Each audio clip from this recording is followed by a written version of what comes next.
obviously in the lecture. So let's see how well we all remember it. But I do have my notes typed for it, and those are updated on the thing. So that's probably good to start. I gotta have at least that. Okay, let's take a look. 13.7 is just pretty much right into it for find VO. In this case right here. There we go. Okay. So find VO, since it's it's already all in like phasor domain. You can see my screen, right? Everybody can see my screen? Yeah.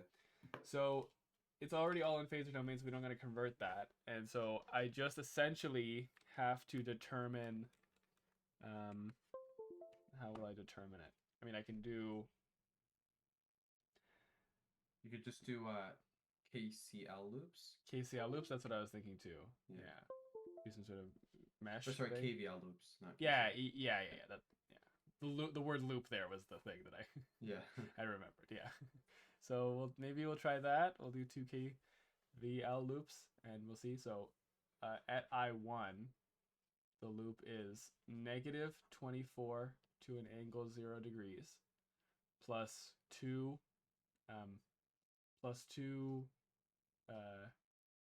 I1.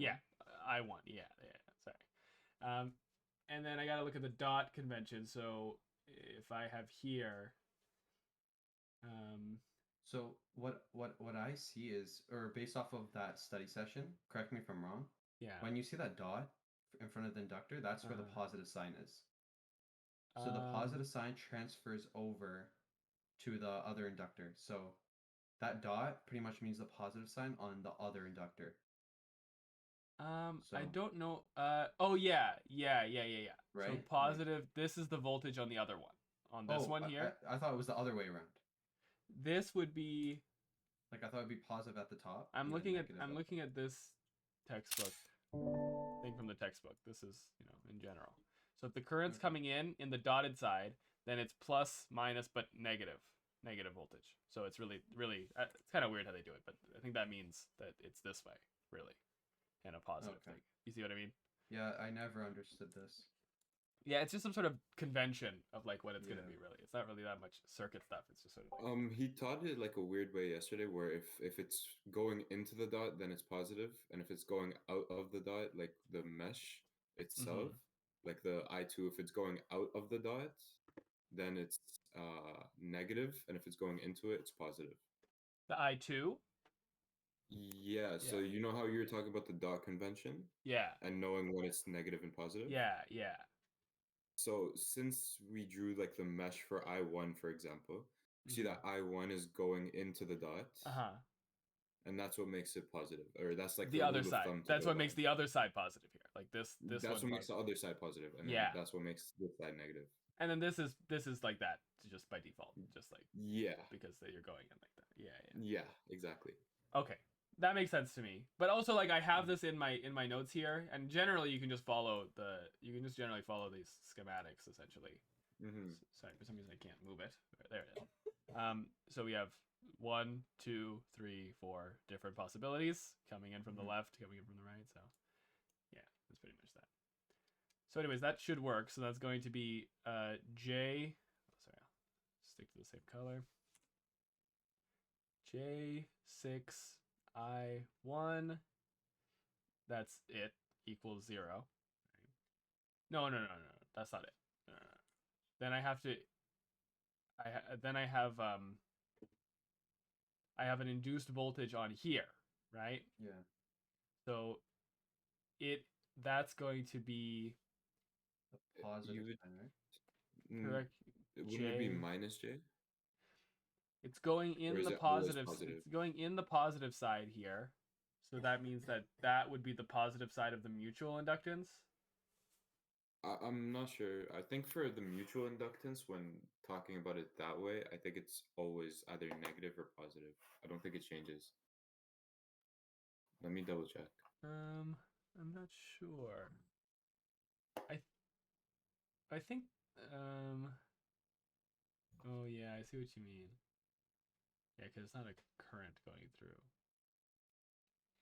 Let's look at mutual inductance here. I'm going through the Yeah, text. so it's always positive. It's always positive. Yeah. So for this one, it's going to be plus J, and for the next line, it's going to be plus J as well. Okay, so it's gonna be plus just plus J I2. Yeah. Right, that equals 0. And then here it's gonna be I2. The I2 loop is going to be so again let's start with I'll do the mutual inductance last. So Wait, so sorry, yeah. just if that's the case where it's always going to be a plus and then the mutual inductance, how do we know that it's supposed to be the I1 equation where it's a positive sign and then the I2 equation where it's supposed to be a negative sign? No, I think it's Because just positive always. Yeah, oh the mutual inductance is positive always. You see the J6 and the J4. yeah, That's what changes based on the dots. But the okay, okay. mutual is not But doesn't change. yeah, Okay, so the loop would be, I'll start with J4 I2, or I should say 4, whatever. Then I have plus I2. Then I have minus J I2 plus VO, or no, plus J. Sorry, plus just plus I2. That's all it is. Yeah. And then here I just do plus J I1 for the mutual. Those are both mutuals. Does that sound right?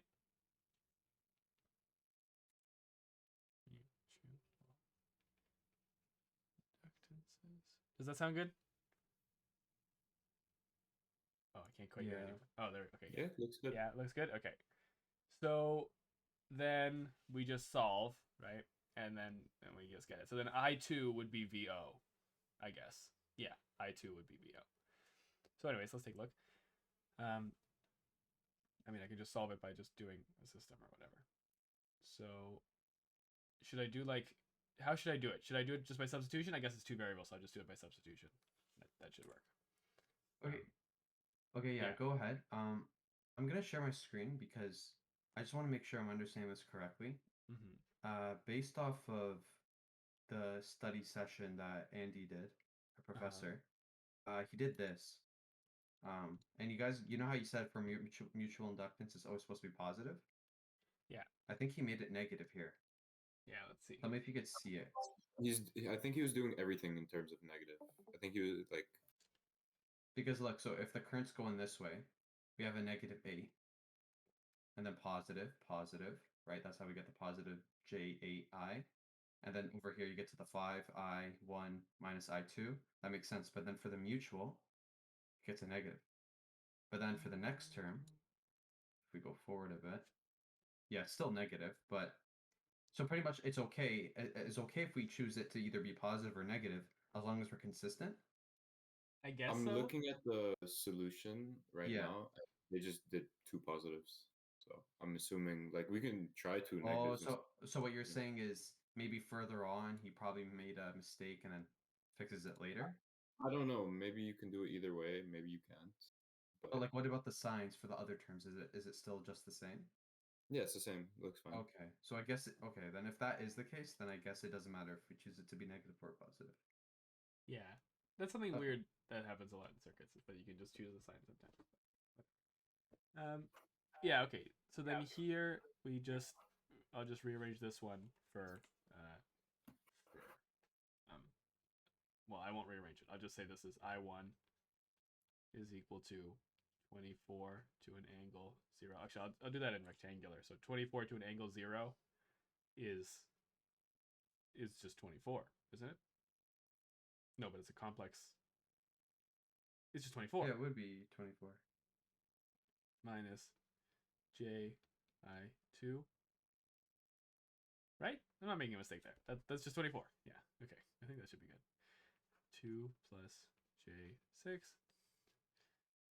And then I'll substitute that into the first one. It's only one I1 there, so I'll just factor all the I2s out.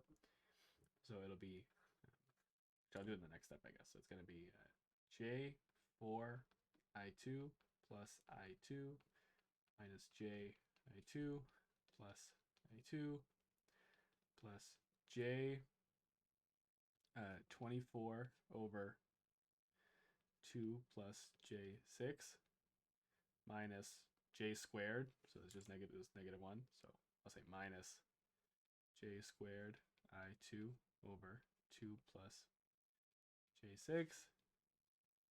So equals 0. So how does it become squared? Just I'm multiplying j times I1. So j times this, you're going to have a j multiplying in here and then a j multiplying in here. Yeah, okay.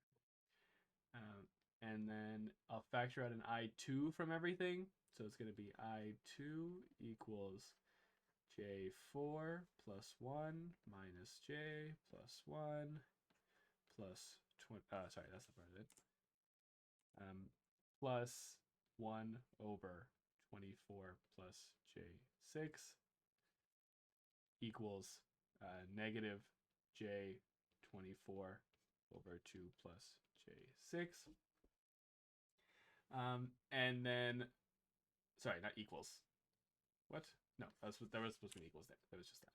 Okay, and then anyways, this is just something my calculator can do. So I2 is whatever, negative 20, just negative j24, 2 plus j6 times 1 over that. Can I squeeze that in? Okay. So let's go ahead and give it a try, I guess. Well, I guess I can simplify it a little bit, so let me go ahead and do that. I'll just plug in whatever you have right now, and we'll see if we get the same answer. Okay, sure.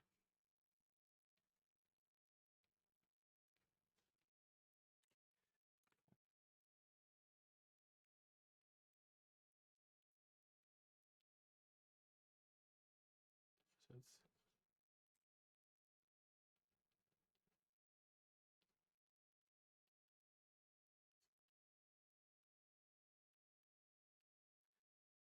okay, there we go. That's what I get. So that's negative 24i. I get a stack error. What does that mean?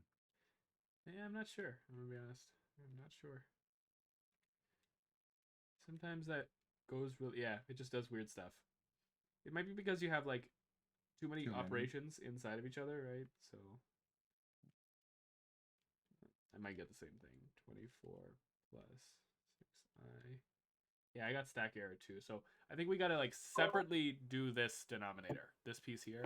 Okay, guys. I have to go, but can you record this, please? Yeah, it is recording. Hopefully, let's see. All is it right, recording? sounds It good. is recording. Thank you. Yeah, no problem. All right, See ya. Have a good night. See ya. Bye. Okay, yeah. So I just broke the terms separately, and I get negative 0.834 plus 0.635i. That's the final answer here? Yeah. Okay, sorry. Can you say that again? What was it? So I get negative 0.834 plus 0.635i. Okay. Or j, yeah. Yeah. So then the voltage across this is just that, because it's 1 times I2. And then we get, so it's just that in volts. And then I want to just multiply that, or no, I just want to convert that back to time domain, I guess, or... No, I can't convert it to time domain, because we don't know the frequency, so we have to stay in phasor domain. So let's check if that's the answer.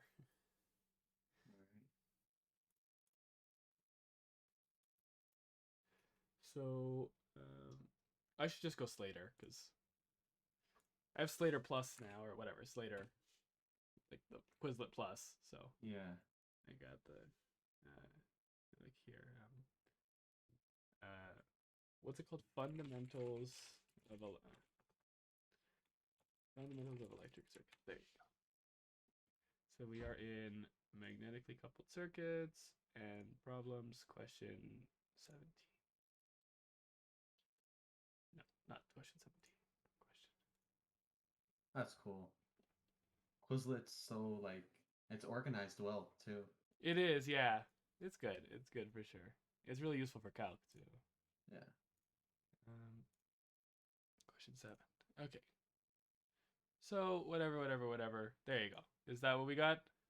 Let me Yeah. just. Yeah. I mean, it's like a 0.01 deviance, but that's fine. Okay, whatever. That's fine. That's good enough. Yeah. Okay, good. So then yeah, we did everything right. It's good that it worked. They even give you the MATLAB code. That's kind of cool. They give you the MATLAB code to solve this kind of stuff. Okay, so can you just because honestly, I'm trying to just find like a proper sort of method to follow on the test. Mm-hmm. So I could either follow your notes method or the however a teacher teaches it method For just the to determine the signs. sign. Yeah. Yeah. So I understand the last part. Our mutual inductance could either be positive or negative, I guess, as long as we're consistent with it. Yeah. But it more has to do with the other terms like the dot So orientation. if you're current, essentially, like, yeah, there's two ways to do it. You can either just very literally follow the four pictures I have here, right? Yeah. And that'll work. Or a little bit of more of like a functional way of thinking about it is if the current is going into the dot. So you want to have some sort of idea of like your first one and your second one, right? Okay. So if your current, no, wait a second, Going hold into on. the dot. The dot here, the V2, that is your mutual inductance. Says that is your no. Yeah, I got confused here for a second. What? We got the right answer, so obviously it worked. But I don't know if it should have worked. No, so the thing that you highlighted in blue is separate from the term that you have previous. And that's what So the the dot four. is trying to determine. The sign of the blue. These signs here. That's what the dot's determine. I knew something was off. Yeah, Yeah. that's what I thought. Yeah. Because look at here. Like you see the currents coming in, and then M d I dt, right? M. So the voltage on the other side is about that. So okay, here I'm gonna send you. I know I keep on referring back to this, but it just based off of what I know. So I'm gonna send you the screenshot. Actually, I'll just send it under the ELE group chat. So over here, you see how because it's a there's a dot at the top and currents running down. Oh shoot, I didn't send the rest. Yeah, well actually no, you don't have to. So you see how the dot's at the top, and he chose the sign to be negative for the inductor. Yeah. But how come for us we chose it for it to be positive? Even though the inductor is at the top, or sorry, the dot's at the top. Well, so the dot. Yeah, that's true. And then when he did I2, can I see the equation he did for the two? Can I see the two KVL equations he made? Yeah, I'll send them right now. Okay.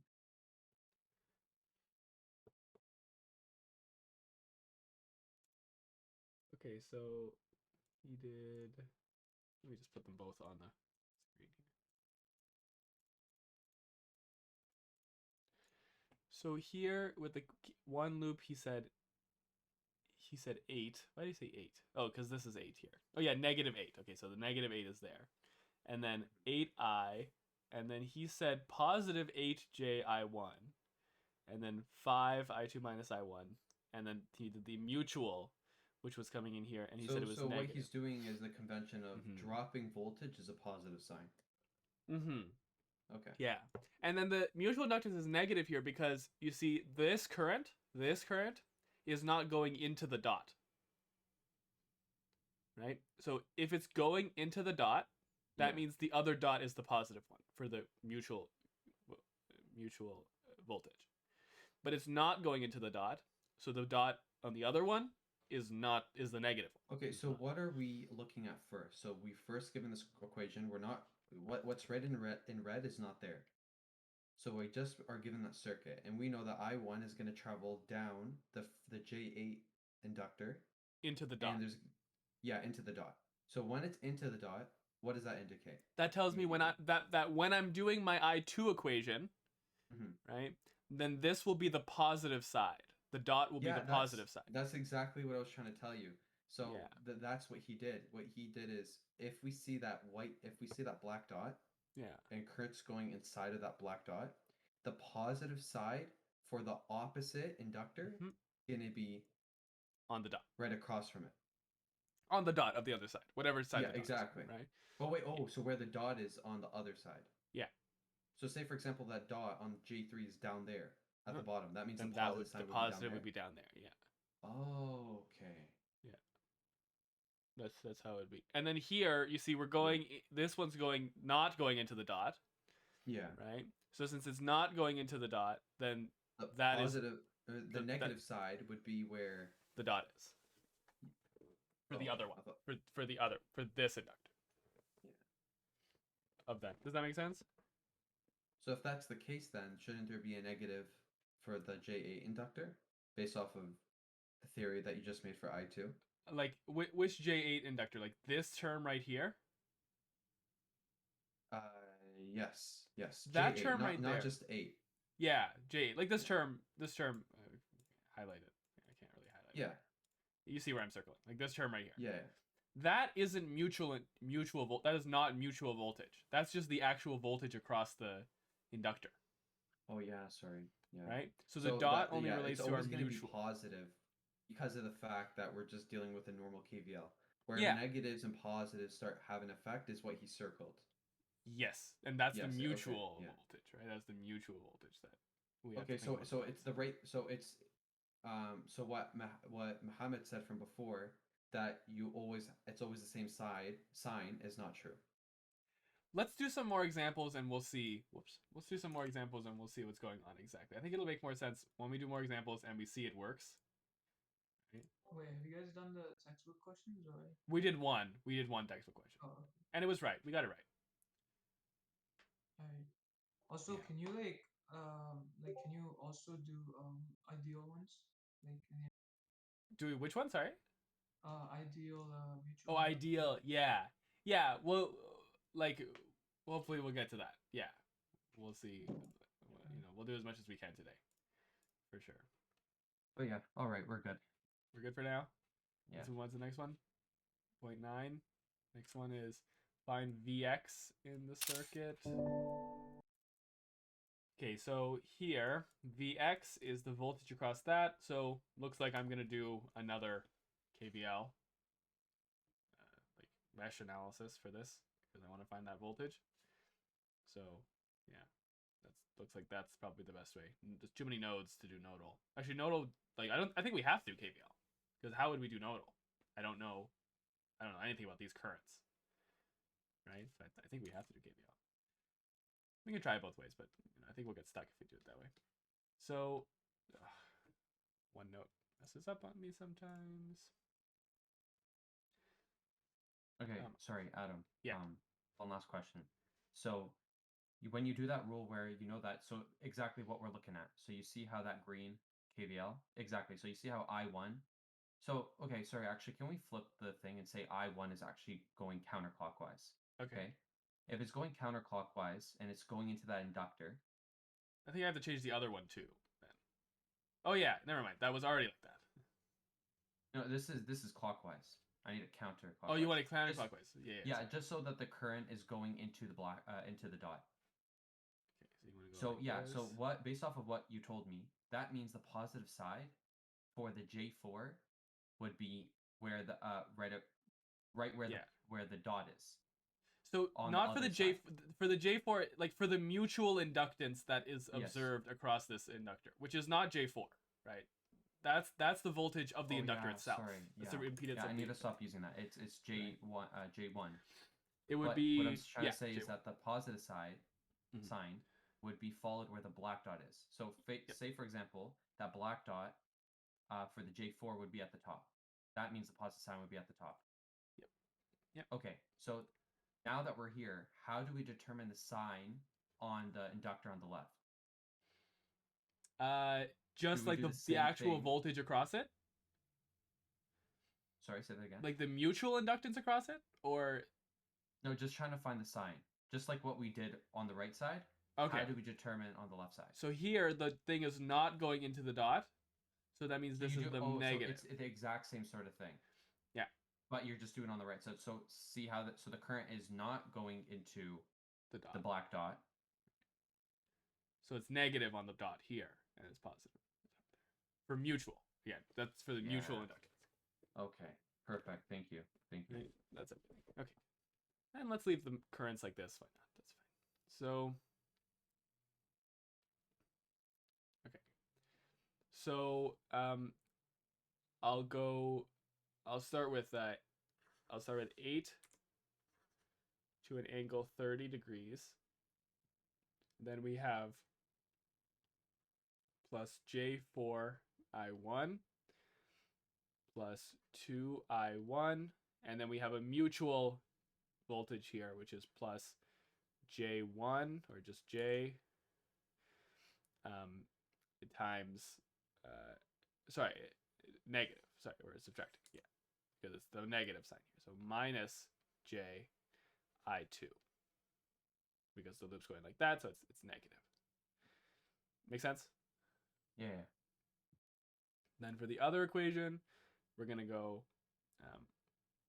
I need another loop. What am I doing? I need I3 here. But we know I3, of course. So then it's going to be, I'll start with whatever. I'll start with I'll start with the capacitor. So the capacitor is J I2 minus I3 plus 2 I2. So I'm going to note here that Vx equals negative 2 I2.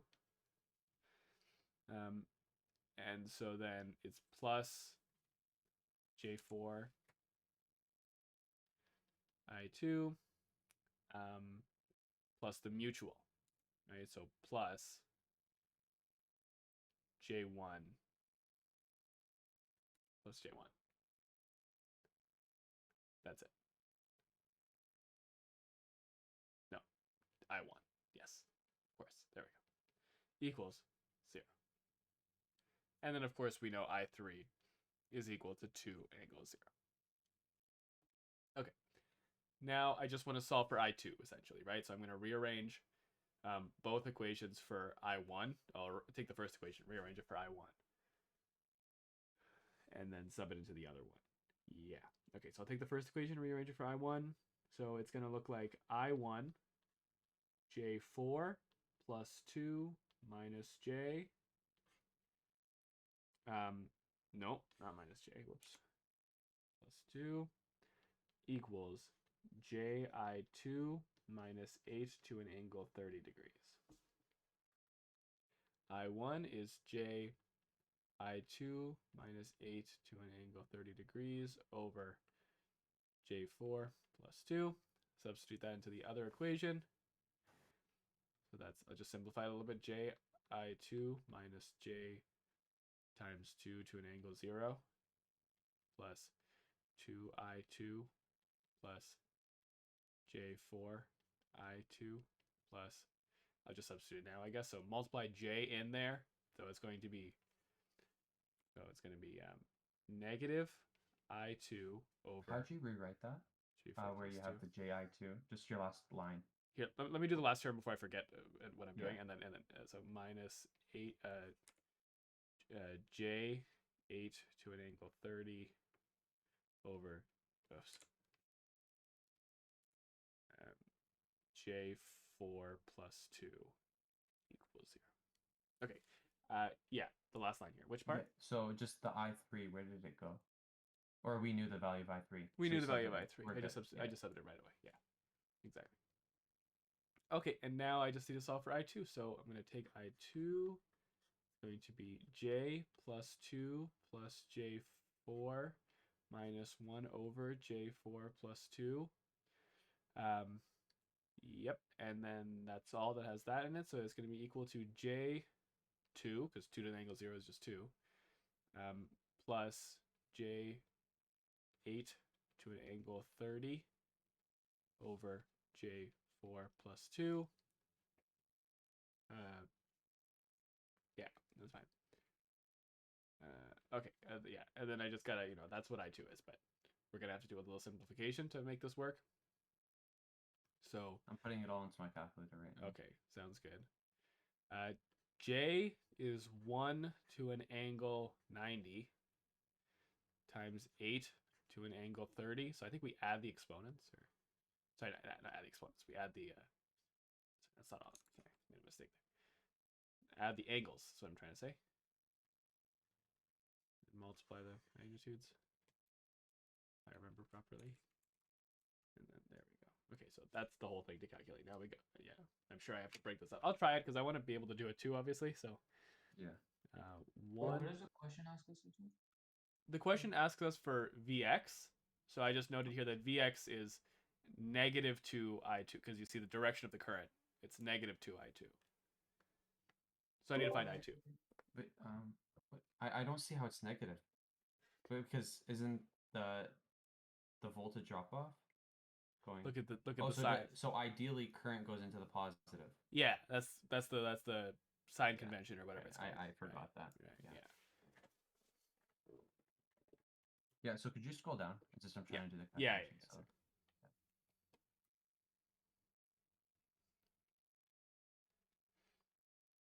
120 equal 90.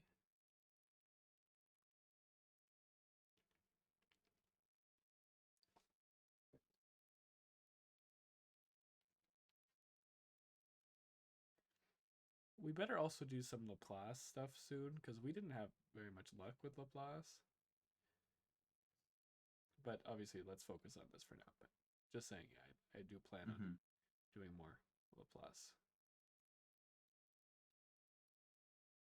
I got a math error. I think it didn't like the idea that I put 8J angle 30. Yeah, I switched that to J. I switched J to 1 angle 90 because that's what J is. Right? 1 to an angle 90. Yeah. Okay, and then I got that up there.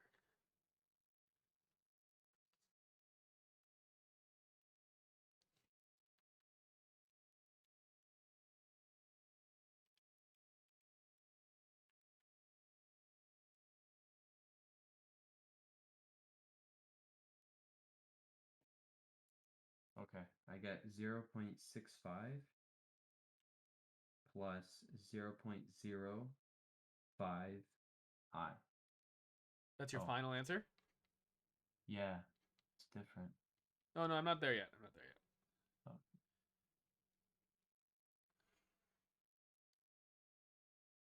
Wait, what is it in polar? Sorry? What would the answer that you got? That was rectangular. What is it in polar? I don't know how to do the conversion on the calculator. Oh, okay. Never mind. I mean, I could try doing the tan inverse and all that, but Yeah. Okay, this is what I got. 0.2951 minus 0.196J. okay, we're all getting different numbers.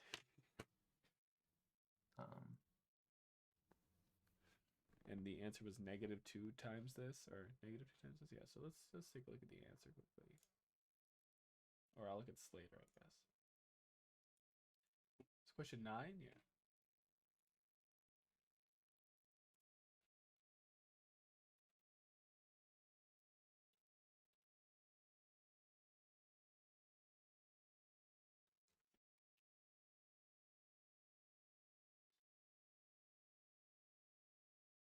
No, I'm not getting the right answer.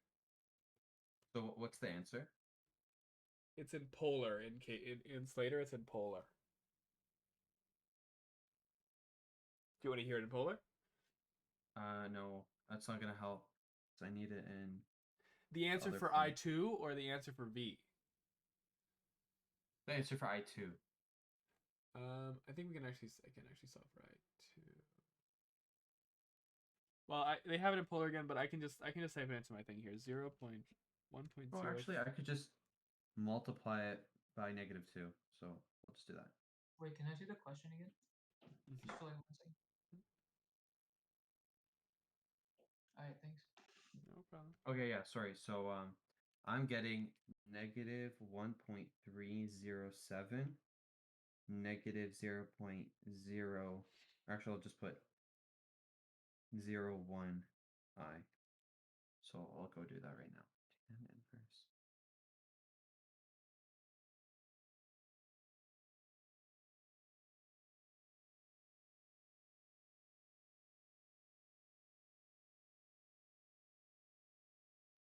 Okay, I'm getting negative 4.375 degrees. That's probably off. That's not quite it. Yeah. So let's look through the let's look through the Slater solution, see if there's anything that differs, because it'll probably be the same for most of it. The circuit shown, so they do 3 loops, obviously. So for the circuit shown below, applying KVL to loop L1 gives this equation. So let's take a look if we got that equation from the first loop. So 2 plus J4 I1 and then J2 I2. So not quite. Well, almost. The signs are off. Yeah, the signs are off. So, you know, if you move that to the other, move these guys to the other side, that's fine. Yeah, so we got negative this for whatever reason. So our I2, the things that have an I2 on it are negative. Wonder why that is.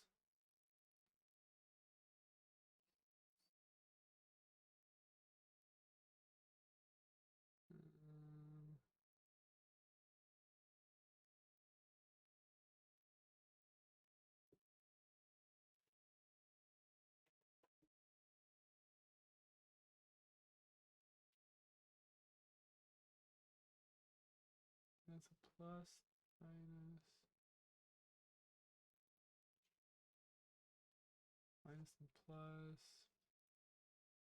So we got the sign right on the actual mutual inductance, but the sign's not right there. But I don't know if that even should matter. Loop L2 gives us this equation. So for L3, it's just J, which is fine. For L1, it's just J. For L2, it's J4 minus J. Yeah, wrong signs here too. Plus 2. So this should be the other way, but that doesn't make sense. Why would that be the other way?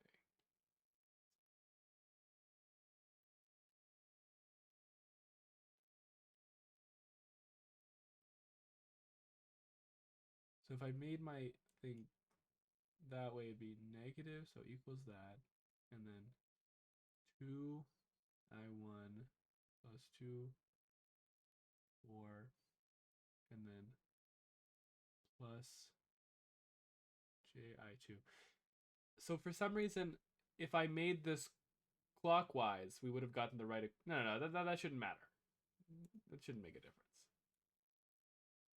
We don't have negative of the answer though, which is strange.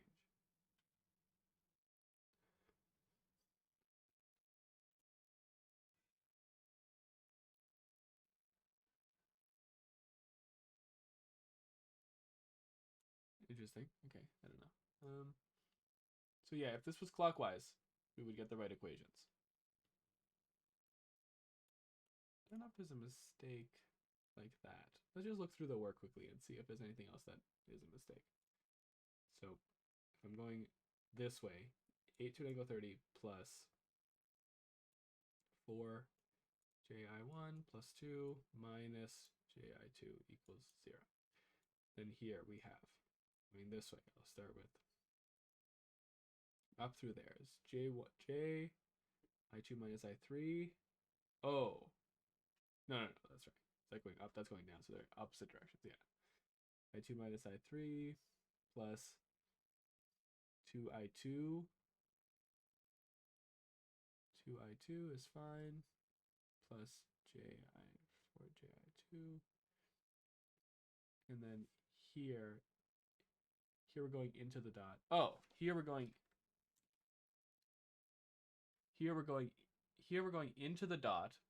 So that means that should be positive and that should be negative for the mutual. Yeah. Oh, yeah. So that means that this should be negative. Let me do it in a different color actually, so that we can tell what corrections I'm making. So do it in green, I guess. So that should be negative. Is that right? Yeah, that should be negative. So let's see what happens after that. The first equation stays the same. We get the same I1. But then but then both of these will turn positive.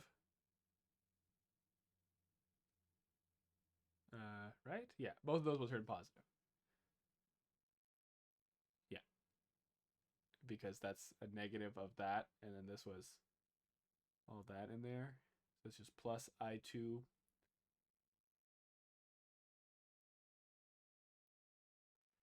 What happened? What? I1 is... Oh, okay.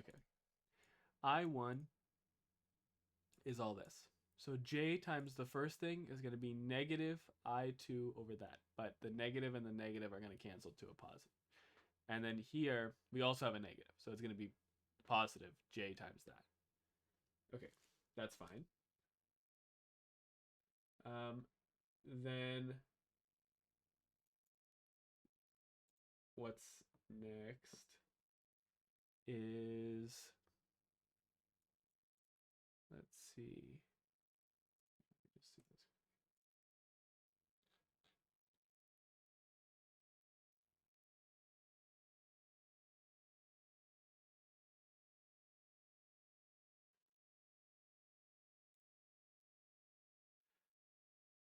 Okay, sorry. Let's see. So J, then 2, then 4J, then that. That's fine.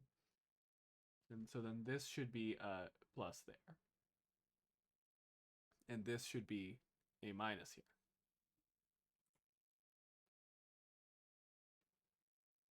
This should be a minus. Okay. And then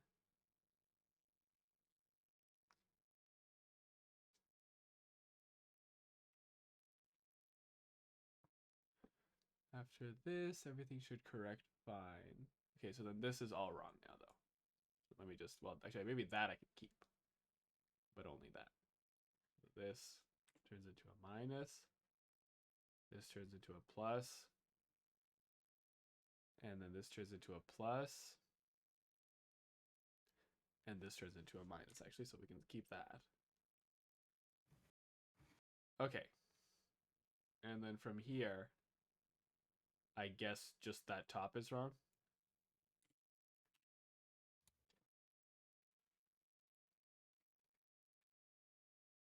And then I'll just type that into a calculator. Let's see. So 2I minus 6 plus 51345 plus 4.64485. I over 2 plus 4I. So I get negative 1 point. I'll do it in green actually. Negative 1.580323 plus 2.838201J. So the answer over 2 plus 5I plus 1 over 2 plus 4I. And I get whatever this is, 3754 plus 0.49347I. And I don't know if that's right. 0.62. That doesn't quite sound right.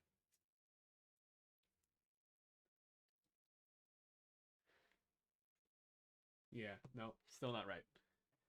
Interesting. Okay. Well, it made sense what I did, but I guess there's still some mistake in there. Let me see if I can figure it out. Wait, I just did it like clockwise, and I got the right answer. Yeah, you did it clockwise? Yeah. Yeah, that seemed to be the issue at the start, because I can see from the compared to the Slater thing, if I did clockwise, I get the same equations as them. It should be the same thing though. It should be the same thing, right? There shouldn't be a difference between clockwise and counterclockwise. And you had the polarity like this? Since I went. Oh yeah. Never mind. So since it's going Yeah. But it's gonna be in the opposite direction. So the right one's gonna have the positive on top, negative at the bottom, and then the left one's gonna be the opposite as well. Yeah, yeah, that makes sense. Okay, interesting. If you want, I can send the solution. Sure, yeah, send the solution.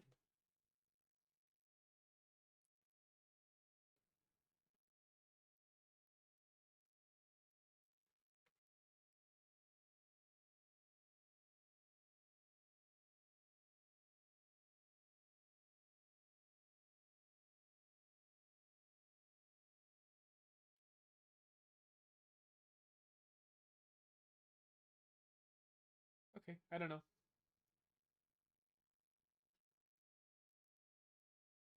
One second, it's sending. So. Yeah. But that's strange. There must be a mistake in here then, I guess. Because it shouldn't make a difference if we're going clockwise or counterclockwise, right? That doesn't doesn't change the circuit. Wait, equations.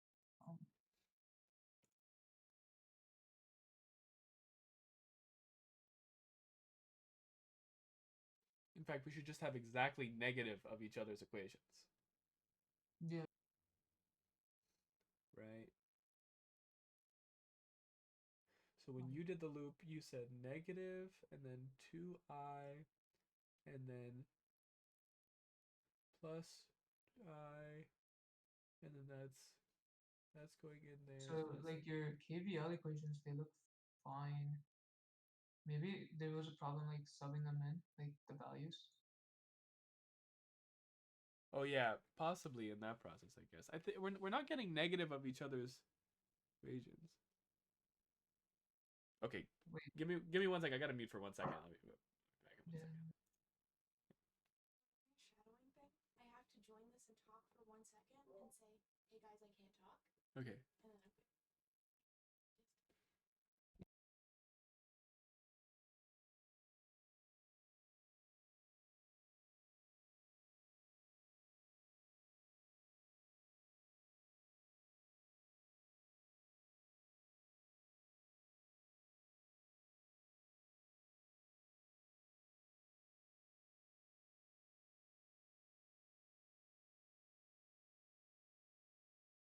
Sorry, what happened? Where did everyone go? Adam said he's gonna be back next. Okay. Oh, sorry. Yeah. I didn't get that. Yeah, no.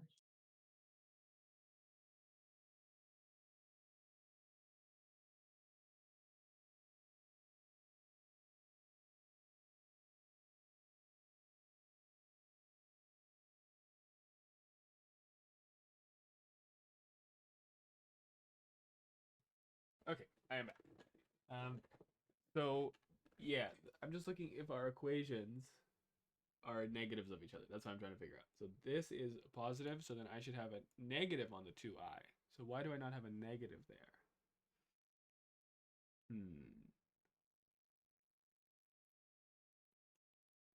I guess. So I guess. Interesting. Wait, one thing. So in your third line here, right? You have I1 and then 2 plus J4. That aligns with mine, but let's say you move JI2 on the right side, like let's say you move that to the left side, then you would have I2 plus J4 minus JI2, and then on the right side it would just be negative 8 angle 30. But on my equation, like in my equation, it's just that equals to 8 angle 30, not negative 8. Yeah, not negative. Yeah. How did that happen? This equation to this one. That stays on, so the I2 can come out, so that's fine. And then that moves over. Yeah, well, because our signs are slightly different in some of our equations there, because that's negative here. And then we have I have a positive I1, and you also have a positive I1, but we're doing opposite signs because it's the thing. So that should be a negative 2. Yeah. So I guess this is the polarity of the voltage there. And so I'm doing negative, but how would I know that? Why is this something Wait, that I should... that doesn't matter. It should be the same thing. Yeah. Interesting. And then you have the 4, you have a positive 4. So that should also be negative. And then I2 is, that's fine. That's the correct sign. Yeah, so it's really just that for some reason these were, so I guess we should just do it clockwise. Maybe this equation does make sense, but it's just different for counterclockwise because maybe like the rest of your solution makes up for that negative Yeah, possibly. somehow. Yeah. But then it's still the wrong number at the end, right? So it doesn't seem like it. Okay, well let's just do clockwise. Maybe there's something I'm forgetting about mesh analysis that we have to deal with the signs of these guys. I was kind of just doing it whatever I want it to be, right? Like I'll No, just but make the it. resistors, they're non-polar. Like they shouldn't matter.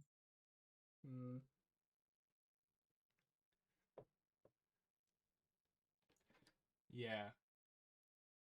Or in that case, actually, any of those impedances, they shouldn't matter because only except for the mutual inductance one where you have to put the negative, but everything else it should just be non-polar. Yeah, I agree. But it seems to be getting different answers. I'm not sure. Let's try another question. And then, I mean, we know how to solve this one. The process is right. It's the, just had to make these clockwise instead of counterclockwise. So, yeah, I'm not sure. And he does it clockwise. So, interesting. Okay, let's try the next one and let's see what happens. Number 11. Wait, one thing.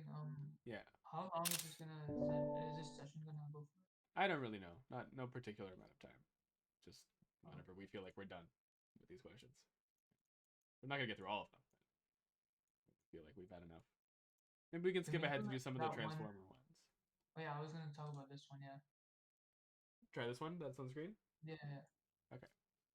Because he said in the midterm review session that it's highly likely that you might get something like this, whereas it's like two mutual inductances in one KVL, I guess. Yeah. Okay. Sounds good. So let's try to figure it out. So use mesh analysis to figure this out. So if I just start, I'll do it clockwise, I guess. So I1, I2, I3. I'm going to note that IX, the thing that I'm looking for, is I2 minus I3. So then now, well, I know that I1 is equal to IS. Do they give us IS? Yes, they do give us IS. I don't know why they don't just write it on the picture. That's kind of weird, but they give us IS and VS. So now we know that, so that's equal to 4 to an angle 0 degrees, right? And then after this,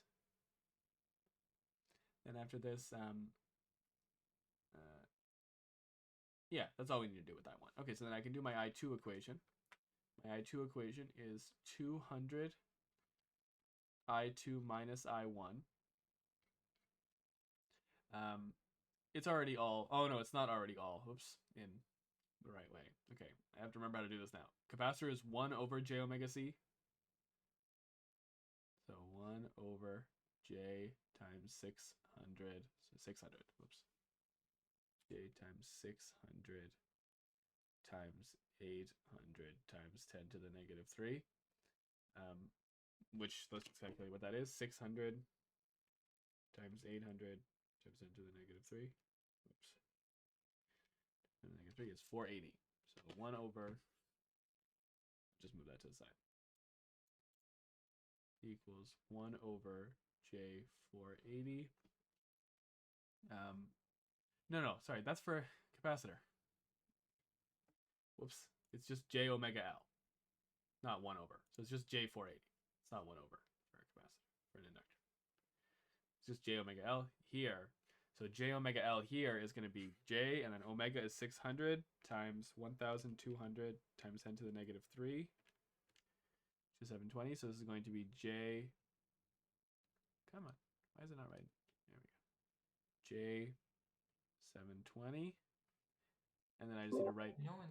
Instead of making 3 loops, you could just do source transformation and convert the see like the current source, right? The The current 100 by source? 200. Yeah. Yeah, you could just convert that into a voltage source and a resistor. Yeah, like with Norton or whatever. Norton?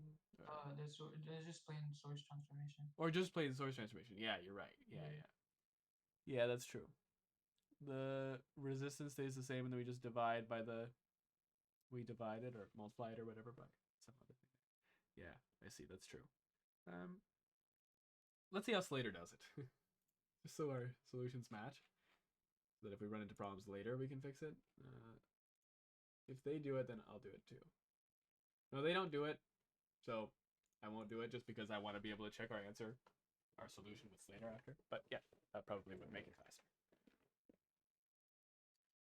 We know I won directly anyway, so sorry. But yeah, so then now I know that, and I just have to do this one. This is 1 over j, and now omega 600 times 12 times 10 to the negative 6 is, oh boy, 600 times 12 times 10 to the negative 6 is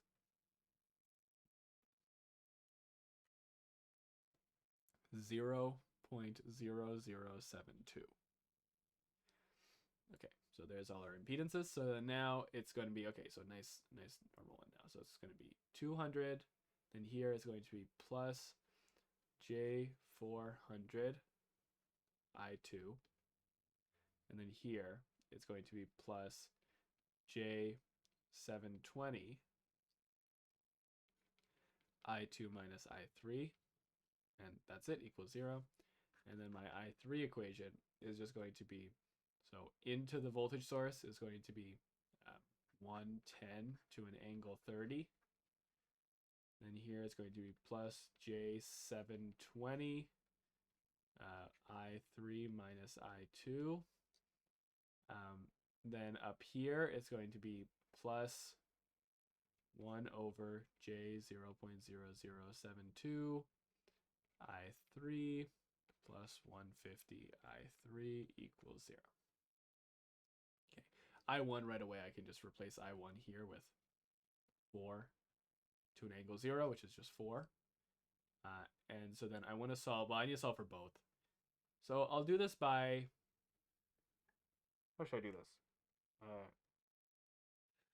Just by substitution, I guess, again? Yeah, I guess just by substitution. So this is going to be, I'll get my I2, I'll take the first one and just factor out an I2. So it's going to be 200 plus J4, that should be 480. Why would I put 400? That should be 480. I don't know why it was 400. Yeah, 480. Plus J720 minus J720 I3 equals 4 times 200. That seems right to me. Let me make sure that equation's right on the top there. Yeah, that's fine. Okay. So then now I'm just going to solve for I2. So it's just going to be I2 equals. So hey, sorry, Adam. yeah. I was gone for a bit.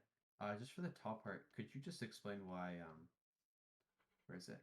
Where IX is equal to I2 minus I3? I thought IX would just be I2. No. Actually, that does make sense. Sorry, I think I read that wrong. Yeah, okay. We're good.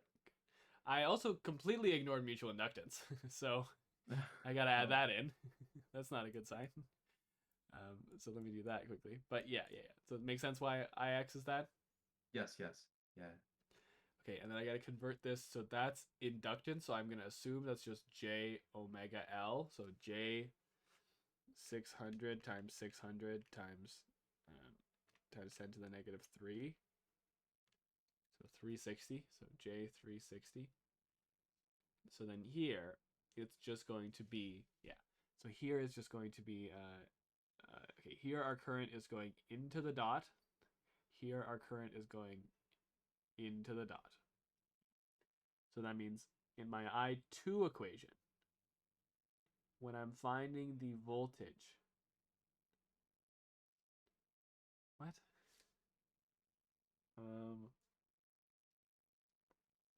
I think I need to include both here.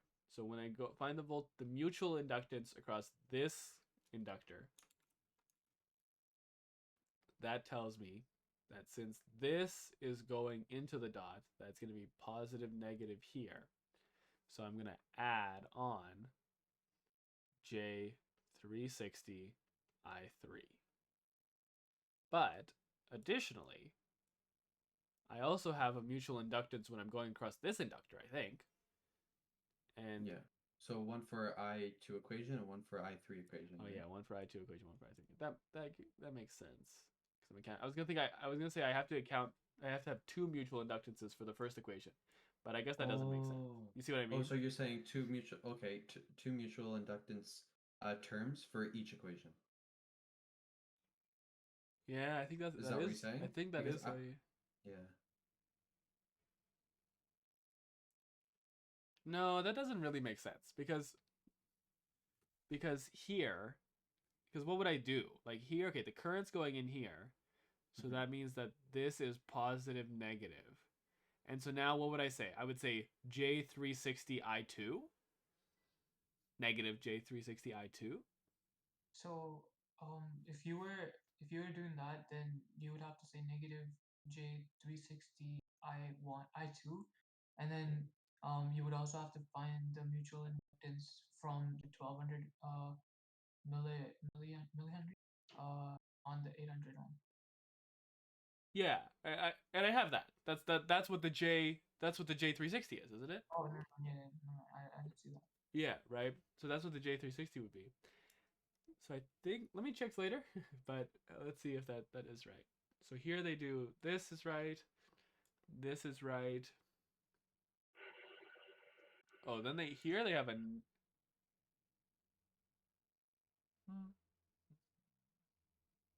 Side question: what does the 600 millihenries represent? Is that supposed to be like the simplification between? That's the mutual inductance between the two. Okay, yeah. Right? This is a mutual inductance between the two. So their equation's different. Why is their equation different? 200, that's fine. This is also fine. Then this one. Never mind, that's the same. Then they do this. Wait, no, there's one thing though. I see that you have a plus J360 I3, but that's not just I3 because it's I2 minus I3, or sorry, I3 minus I2 in that case. Yeah. I think I need another I2. Okay. What's going on? Yeah, okay, so what we're saying is oh yeah, and then the current up through there is I3 minus I2. Right. So then that should be I3 minus I2. Minus I2. I think you can also do it the other way. If you're going downwards, it's just going to be negative J360 I2 minus I3, but which is which is the same thing, right? Yeah, exactly. But the thing is that this is what I'm accounting for the mutual inductance across this inductor is caused by this current, right? So that current is I3 minus I2. So it's J360 I3 minus I2. And then additionally, I need another mutual inductance because here, this current is going in, I2 is going in the dot. So then here we have a plus minus. And then there's another mutual inductance caused by this inductor on this inductor. And that has a value of I2, J360 I2. But negative J360 I2. Yeah. It's really hard to keep track of everything here. There's so many voltages. But that's right for the first equation. And now for the second equation, again, let me just get it straight here. So everything's right. And then I just need to account for the mutual inductance. So this inductor is causing a voltage on this guy. Since we're going into the dot, that's the positive side. And since we're going through the dot there, we're going to have a positive thing. And it's just going to be plus J360 I2.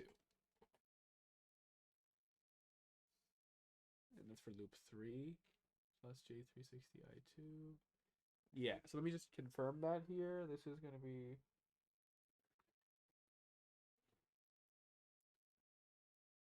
why 10 to enable 30? What? Oh. They just get the number wrong? That's weird. They just made a typo, I think. That's annoying. Now we gotta deal with that.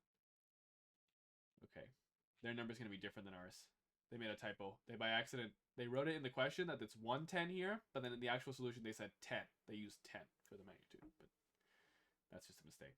Anyways, I can just confirm. I can kind of work around that, I guess. So that is their positive. Then it is the I3 terms.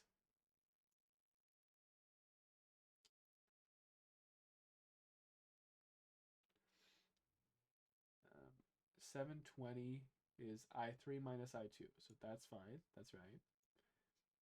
Then for I2, we just have that. That's fine.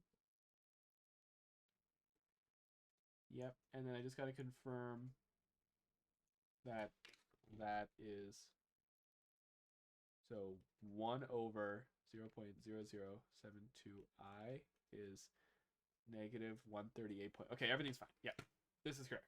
These are the correct two equations for this. So the real big thing that we learned from this question is that, so far, is that this current I2 is going through this inductor, right? Which induces a voltage across this inductor. And that same current is also going through this inductor, which induces a current across that inductor. So that's why I need two separate mutual inductances in my first equation, because there are two inductors in that loop which are mutually coupled, magnetically coupled, right? And then in the second one, there's only one inductor there, and we just have to account for the induced voltage from that inductor onto this one. That's for I3, for loop I3. So yeah, there we go. Does that make sense? Hopefully. Yeah. Good. Okay. So. Okay, so let's try to solve it then. Well, the solving process is just going to be annoying, but it'll be fine, I guess. So let's just get all my I2 terms together. Should we try to do it by a matrix and Kramer's rule? I feel like we make a lot of mistakes by just rearranging. I mean that's what I do all the time. You do Kramer's rule? Yeah, even the question I sent, or my solution. Yeah. I just Okay, I think I'll try that. Could I just see something? Just yeah. above? Yeah. Okay, yeah, we're good. Okay. So, okay, so then now we have, I'll get my I2 terms together. So it's 200 plus J480 plus J720 minus J360 minus J360. That's my those are all my I2 terms. And then my I3 terms are negative J720 plus J360 equals 800, because 200 times 4 is 800. Okay, there's our first equation. And our second equation for I2, we have negative J720 and then just plus J360. I think that's all we have for I2 there. And then our I3, we have J720 plus, this was, whatever, I'll just convert it to plus 1 over J 0.0072 plus 150 equals negative 110 to an angle 30. And now it's basically in a matrix, so I can just do Kramer's rule. Yeah. Let me remember how to do that. Okay, so I take the determinant of that. So I need determinant, so that's just going to be, well, I should simplify first, shouldn't I? Where I start writing determinants. There's a system. 1, 2. Okay, so then that's just going to be 360 plus 360 is 720, if I'm not mistaken. Yeah, so these all cancel out. And then, okay, that's good. That's just 200 plus J 480. And then plus I3 is just negative 360. J equals 800. I2 is just going to be negative 360 J. And then I3 is just going to be, I'll just do this in a calculator.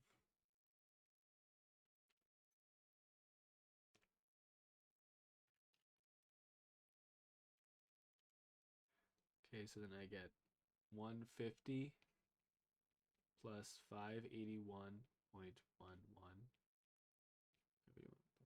J equals negative 110 to an angle 30.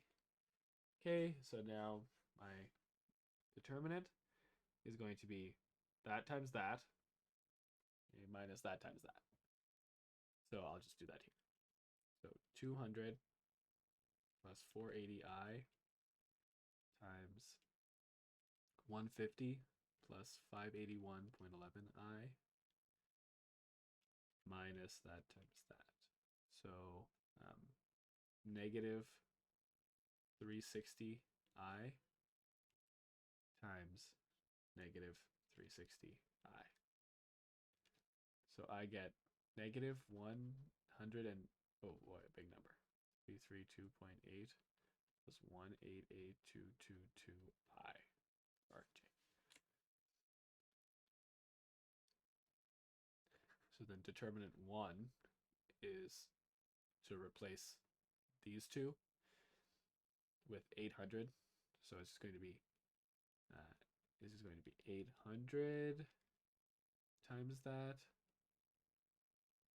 plus that times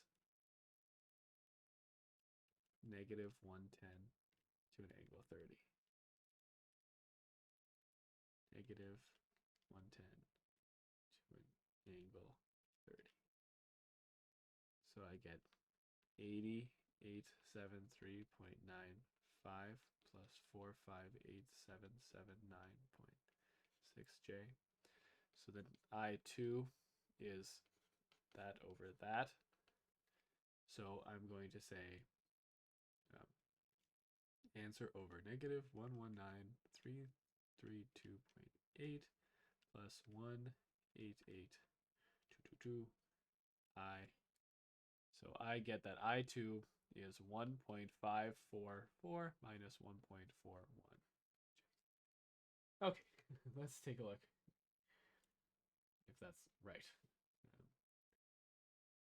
They got I2 is, no, they didn't polar, obviously. Oh no, but their numbers are wrong, which is annoying. Wait, what question is this in the textbook? This is question 11. Yeah, question 11. Okay, Yeah. So then, Adam. Yeah. Just going back to our first I2 equation. Yeah. Why is it that the impedance or mutual inductance equations for I2 are different signs? Like, why is this one a plus and this one a minus? Yeah. Okay, so let's try to take a look. Because I initially thought that the impedance would be positive, considering that. Yeah, go ahead. Just do it. Okay. Gotta do. So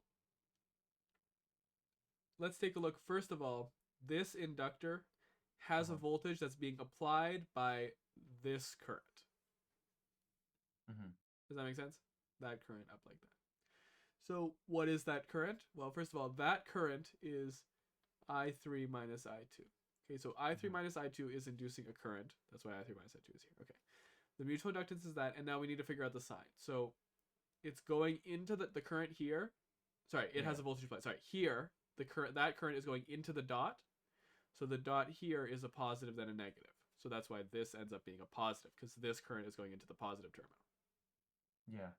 Make sense so with that one? Yeah. Okay. So when we do it for the second round, so now we're checking the impedance from that. There's a voltage that's on this one because of this current, right? And so this current goes into the dot. So the dot here is the positive. Is the positive side, yeah. And so this is the negative side, and so this voltage that's on that goes into the that current goes to the negative side of that voltage. So it's negative J360, and then what's inducing that voltage? It's just I2 that's inducing that voltage.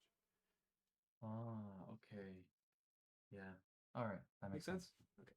Yeah. Okay, so then we figured that out. So then here I did that, and now I just need to find delta 2. So delta 2. Oh boy. Okay. So I need to replace the second column with whatever I want to replace it with. So that's going to be a 3. That times that is that times that. So it's going to be 800 there. And then that second one is going to be negative 110 to an angle of 30. Okay, and I get whatever. Okay, I'll write it. Negative 55561.6 plus 301,592.2 J. So I3 is that. So answer over negative 119,332.8 plus 188,222 I.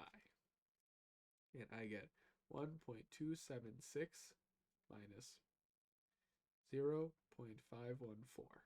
J. So Ix is I2 minus I3. So this is going to be something minus the answer we just got. And it's going to be 1.544 minus 1.41 I. And I get that Ix is 0.2675 minus 0.626 J. And let's take a look. So obviously Slater got it wrong just because they used the wrong numbers. But let's see here. I got the right page.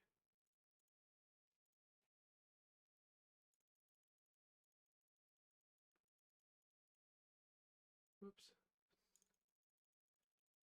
Okay, this is chapter 13, I think. Yeah, 13, 11. Oh, they did it in polar, so I gotta convert that to polar. 0.683. Yeah, no, doesn't look good. No, that's not gonna be it. Cos 3600. Honestly, there's one thing though.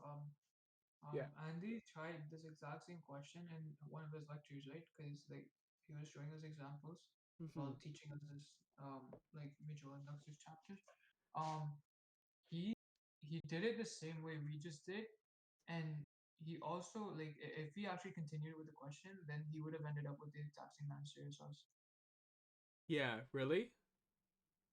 I believe so. Yeah. You believe so? Let me look at I'm gonna open it up. Do you know what lecture it was? Actually, I don't remember. Okay. I'll check. I'll find it. Let's see.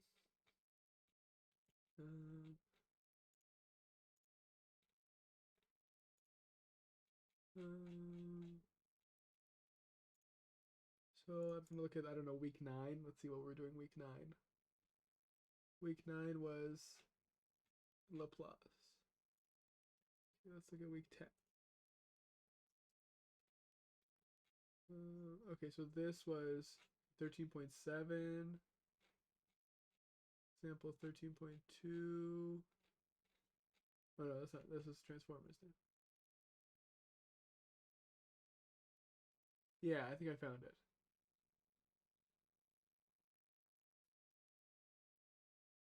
Okay, so similar, not exact. Well, maybe I'm looking at the wrong thing. No, this is the one. It's in lecture, week 10, lecture 1, and very similar, but he got a different number here for that. Wait, But like, what? but like in his thing, it's like it's already given in phasor dome. Yeah, all the numbers are the same. It's just that he probably like calculated it before. But then I got a different number here for the capacitor for the. Oh no, is that is true? Yeah, I got a different number here because then that's gonna be J. Well, yeah. For capacitor, it's 1 over J omega C, right? That's what it is for. So Yeah. 1 over J omega 600 times 12 times 10 to the negative 6. So yeah, I don't get that impedance. In fact, I get a negative impedance, which makes sense. Never mind. Sorry, you can have negative impedance. But I don't get that. So he probably just changed that one number in the question just to make it a little simpler. Like instead of having a weird fraction or a decimal in there, he probably just changed that one.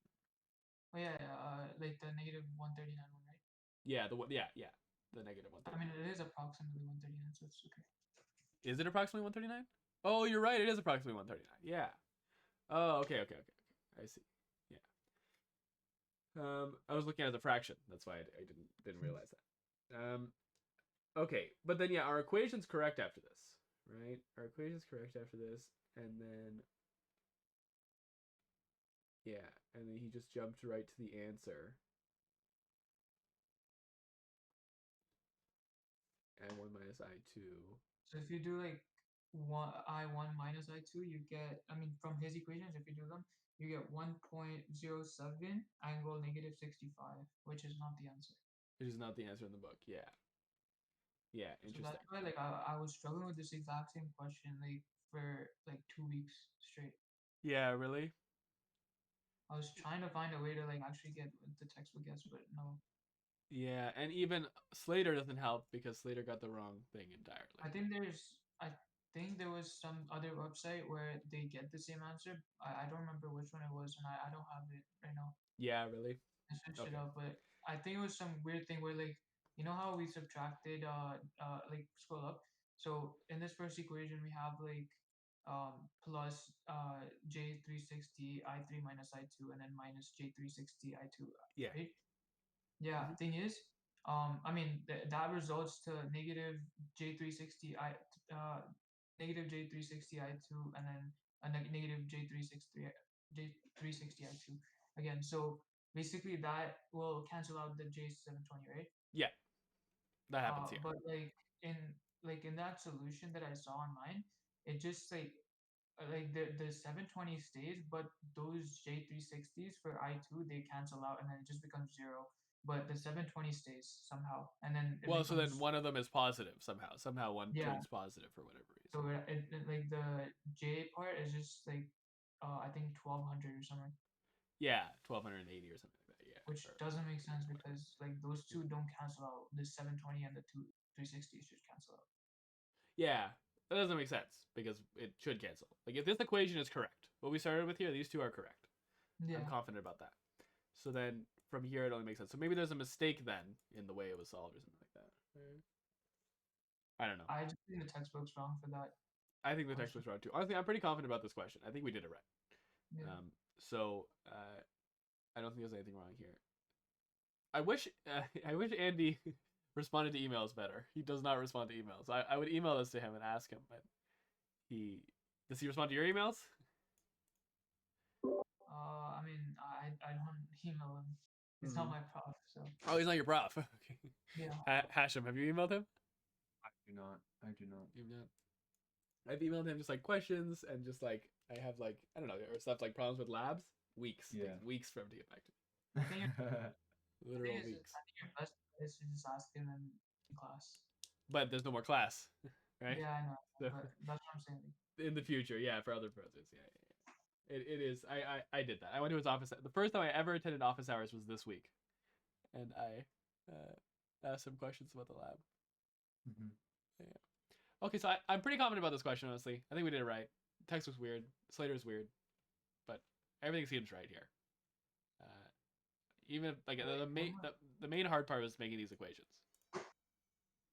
Yeah. So like I like unless like there's any harder questions for like normal mutual inductance, like can we do like ideal ones because those Yeah, you want to try like the sure. only if like only if there's like nothing else to solve.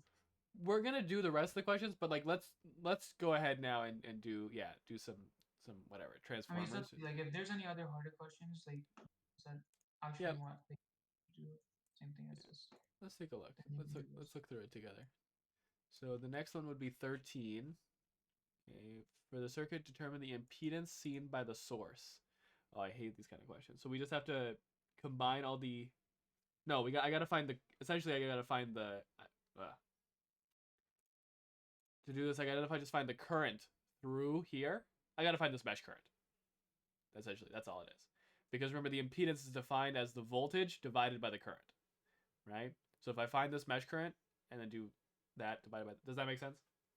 Or can't you actually that does make sense, but one thing, can't you just like use the equation that Andy gave us where like if you have like these two inductances, you can like convert the right side into like some like the impedances over the n squared. Oh wait, no, that's ideal. Never mind. That's for like a transformer or something like that. Yeah, I don't know, but so I think that's pretty much the way to do it. You just find that mesh current. So like I'm not saying we're not going to do it. Let's just try a transformer question. Let's move ahead a little bit and try a transformer question. But let's just take a look at it. Find the Norton equivalent circuit for the terminals A and B. So then you just need to find whatever Norton. We're not going to have a Norton equivalent question. We'll try it still, but in the future. Wait, are we doing that Norton one? We'll do it not this second, but we will do it sure in the future, as long as it doesn't take too much time. Design a problem to help, whatever. 33. So this is now in linear transformers. So there's 33. Determine the input impedance of the air core transformer circuit here. So determine that impedance. And so I do it, I think, by putting a test voltage here of like 1 volt or something. Yeah, let's just do it. Wait, I think you can straight up just use the equation that he gave you. I'm looking at, I open my notes and there's these equations, LA equals L1, L2 minus M squared over L2 minus M, stuff like that. What does that do exactly? So like if you have like such circuits, right, where you have like two different like circuits with mutual inductors, you can convert that into one circuit without any mutual inductance. Just get rid of mutual inductance as a whole, and then like convert them into normal inductors. I think I remember seeing that. Yeah, I think it was Y delta and or pi t or something like that. Yeah, let's see. Mutual. No, it wouldn't be here. Energy, linear transformers. Is it going to be here? Yeah, here. No. Here. There you go. So that appears. I think that line's not supposed to be there on the bottom. Yeah. Maybe I'm wrong. My textbook has these weird. Does your textbook have this too? I get these like weird No. artifacts. I don't know. It's just mine. I have this like weird like I don't know these glitches. Yeah, I don't have like the vertical line over there. No. Yeah, I get that all the time for some reason. I don't really know why. It's like some symbol makes the thing freak out. Like here, like it's because of these like big square brackets that are supposed to be here. So the whole PDF freaks out because it's like it doesn't know how to draw that for some reason. And I have that, and then something else is here too. Yes, you're just gonna have to make your latex notes for that. Exactly, I have to erase it. I bring it to Photoshop and I erase it from the pictures because it's like so weird. I don't know how to make it. Maybe I have to re-download the textbook. This is like, who knows where I got this textbook. By the way, I think that horizontal line is a mistake as well because like you can't apply those equations if they're like in like parallel. They're connected. Yeah. Yeah, there can't be anything connected at the bottom. Okay. So then you just say, okay, then we could turn it into this, and then that's what it must be. Yeah. Wait. Okay. LA. Like, or we could turn it maybe into this. Yeah, that's right. Yeah. Oh, these are more complicated. But yeah, and then SL. Yeah. So let's use this, I guess. Yeah, I think that's easier. The delta one is you're Because it looks, deciding yeah, okay. And then I want, did I take it? I don't remember if I took a screenshot. Let's do it again. Okay, so determine the input impedance of this guy. So I need to say, okay, well, I'm going to transform this, obviously, minus the bottom there, into, oops, I didn't take a screenshot of the thing that it's going to turn into. It will turn into this. Obviously ignoring the vertical bars, but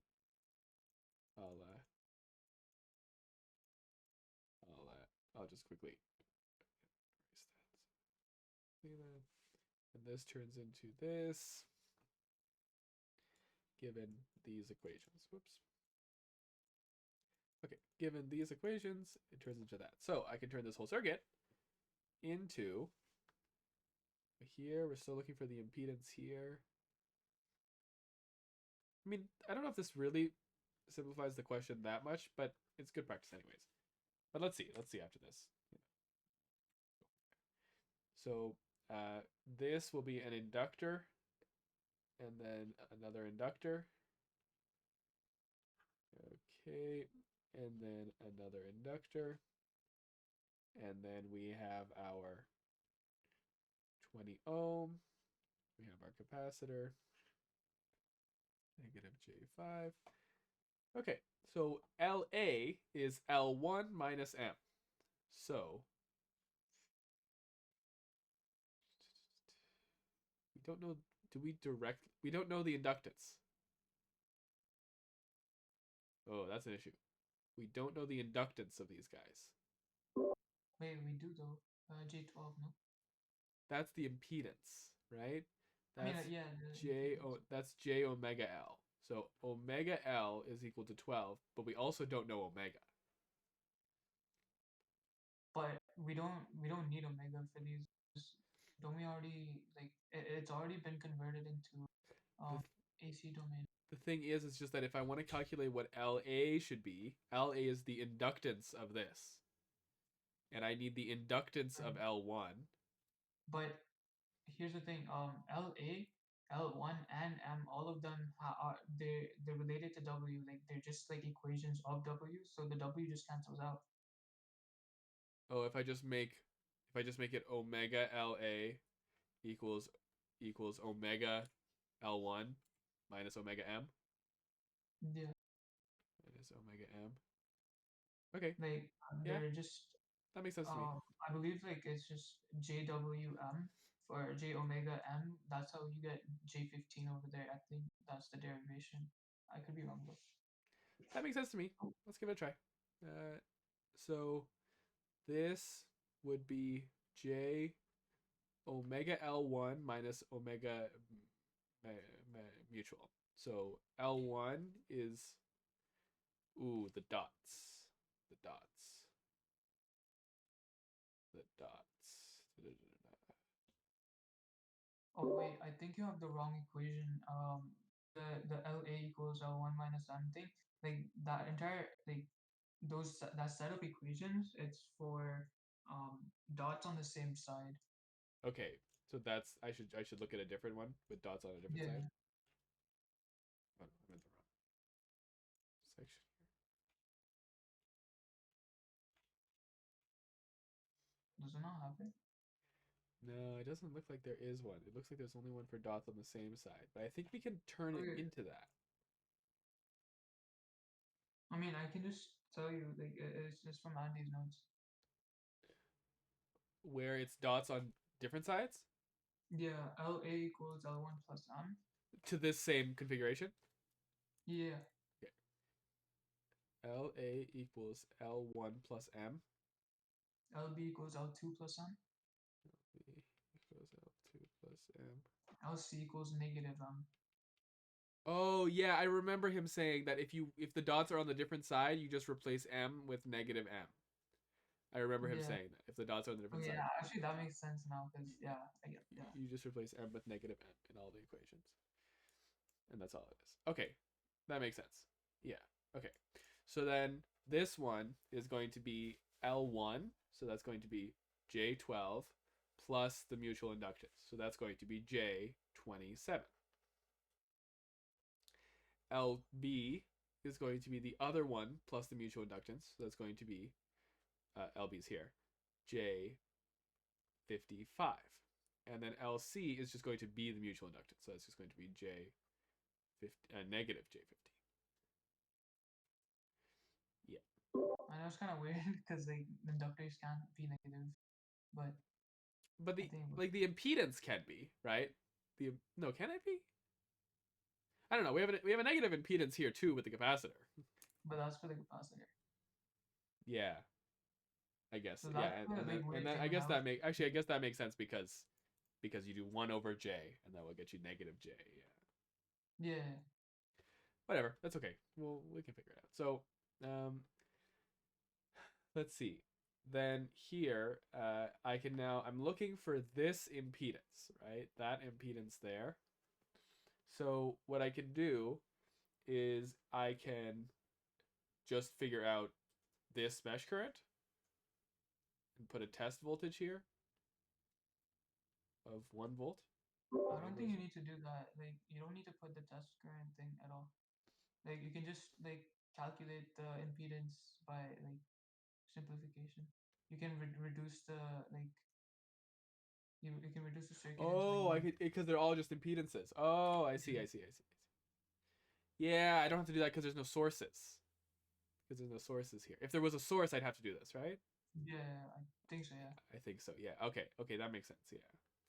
Plus, minus. Okay. You don't even need to put that source though. Yeah, you're right. Sorry.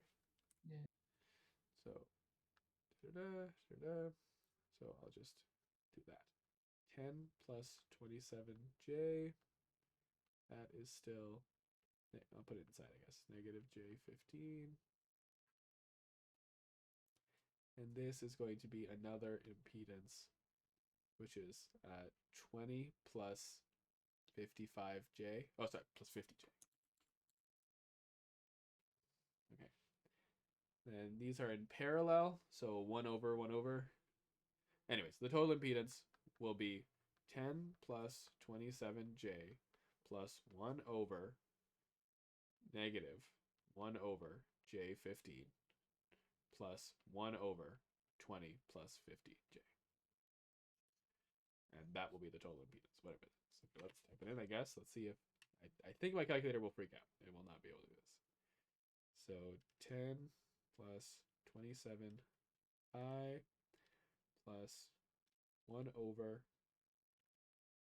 plus fraction negative 1 over 15I and then 1 over 20 plus 50I.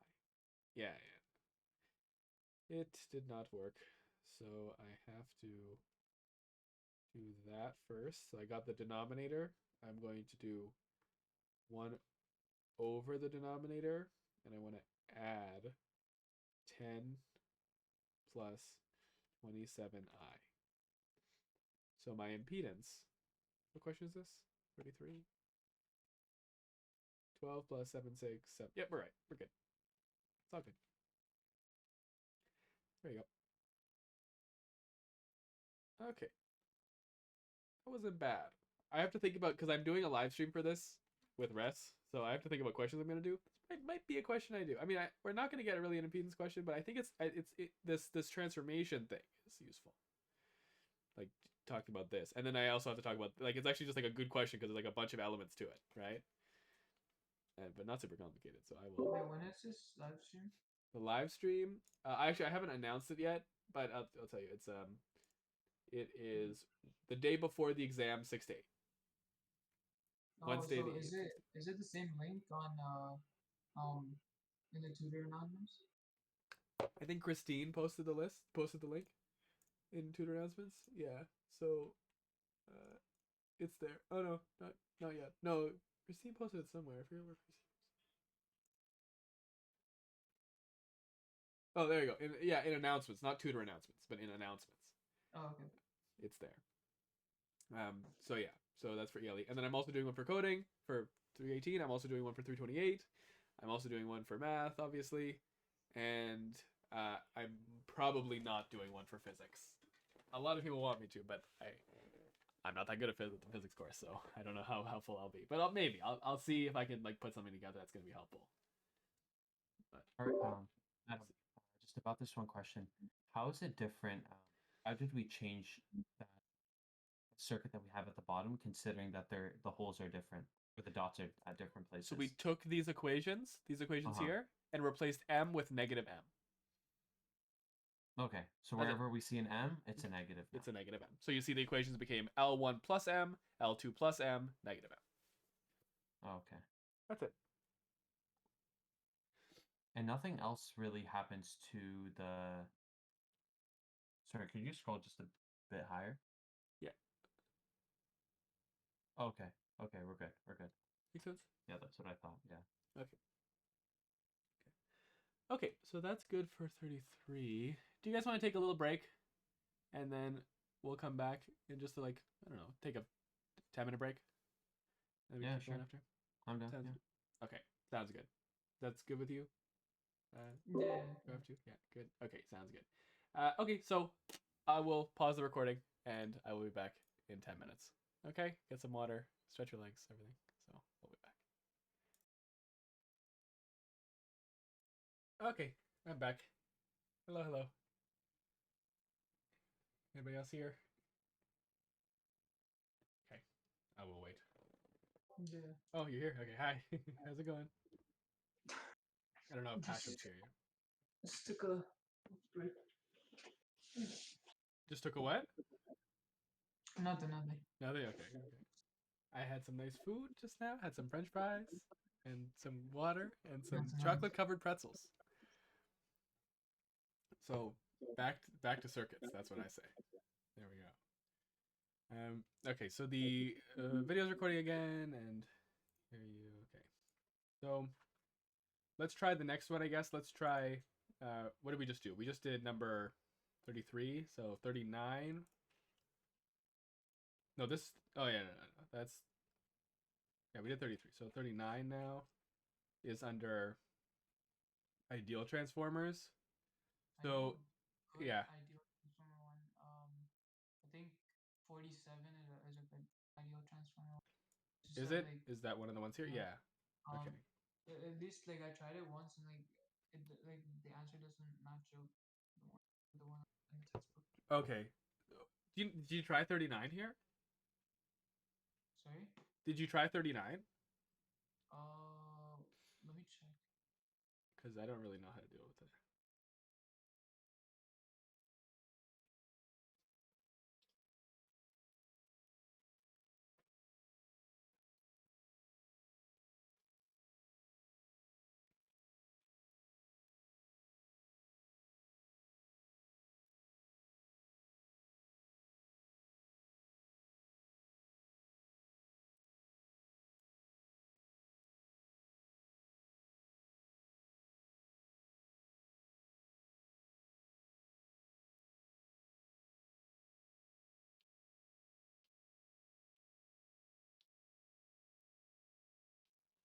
I don't think I've tried it. I'm still looking for my solution. Okay. It's a weird one. It's just like about RMS values and everything. Right. I think let's try 41.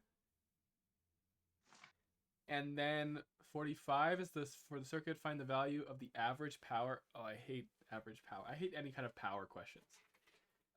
45 is like pretty easy because like basically you just find the mesh current on that side, like on whatever side they want you to find the voltage on, and then just you get the conjugate of that current, and then multiply that by the voltage, and then divide by 2, I think. Yeah, there's some formula which I don't know.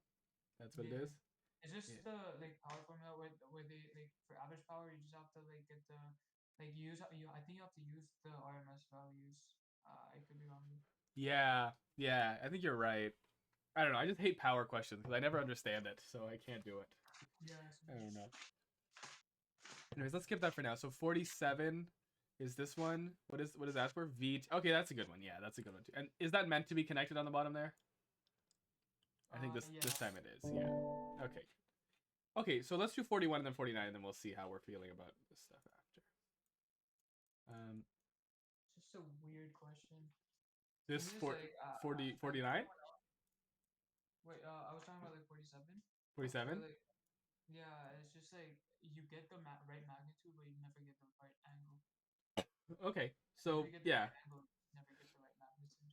It's Okay, weird. we'll try that. We'll try that right after this one. I just want to try this one first because it's like a simpler one just to get started with these ones, and then we can go to that. So I'm looking for the mesh currents here.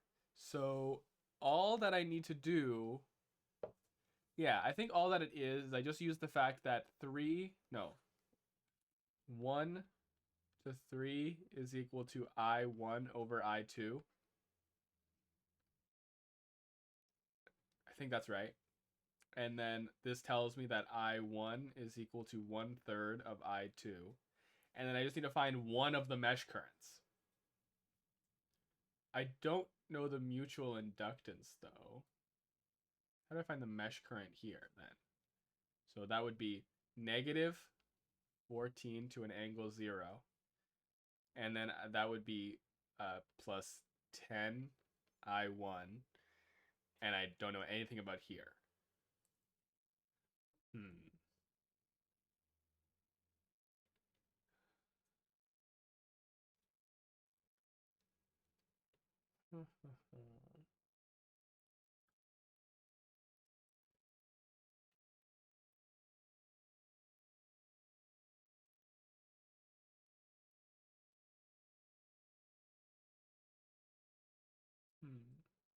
Do you know how to deal with this?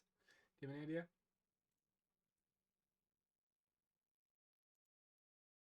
By the way, Hashem, if you're here, we can't hear you. If you're here. Yeah, I know. Oh, you're here. Okay, there you Just, go. This is where I kind of hit my limit of knowledge, so I'm just here to observe. Okay, so Wait, so this question, you gotta use the equation where, like, you have to divide the impedance by like n squared or something like that.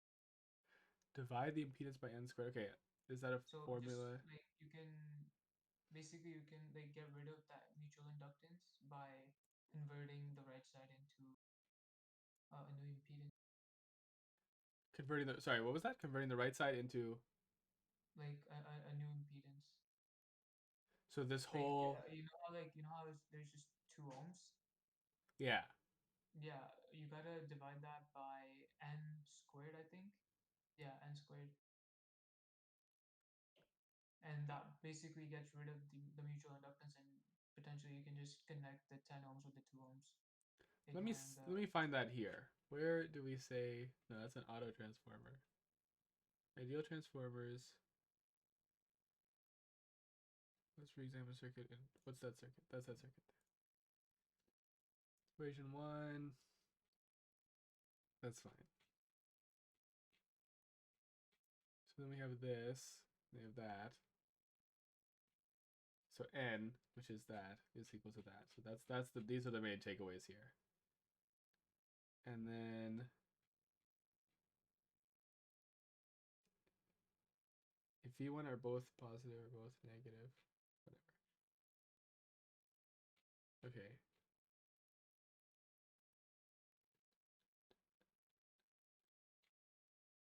No, that's not really helpful.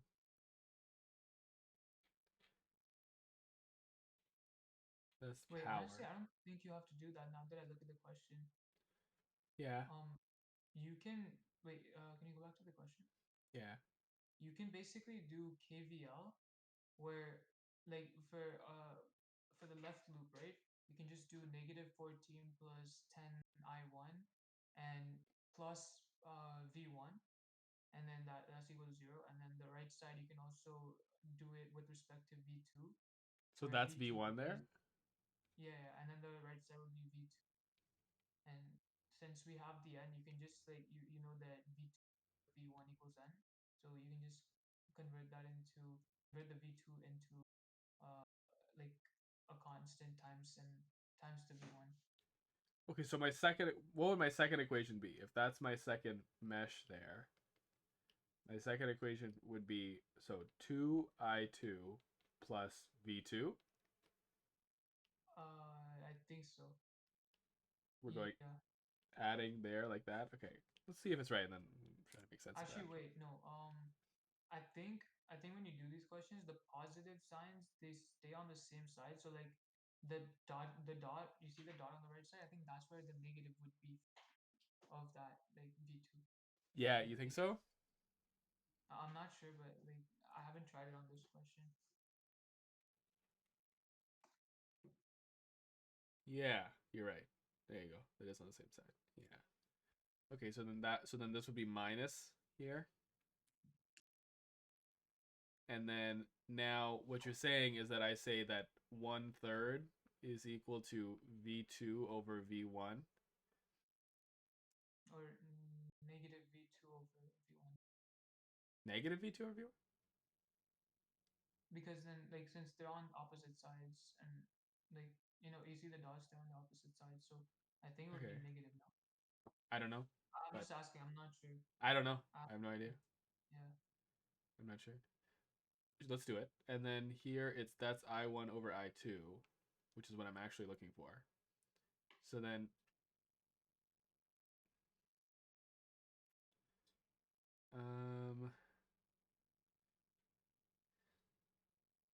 so that means that V1, let me just write this here. Okay, this, we know this is a fact here. We also know that V1 or V. Wait, one thing. If you're changing the negative, if you're changing the V2 over V1 to negative V2 over V1, I'm pretty sure you also have to change it to I1 over negative I2.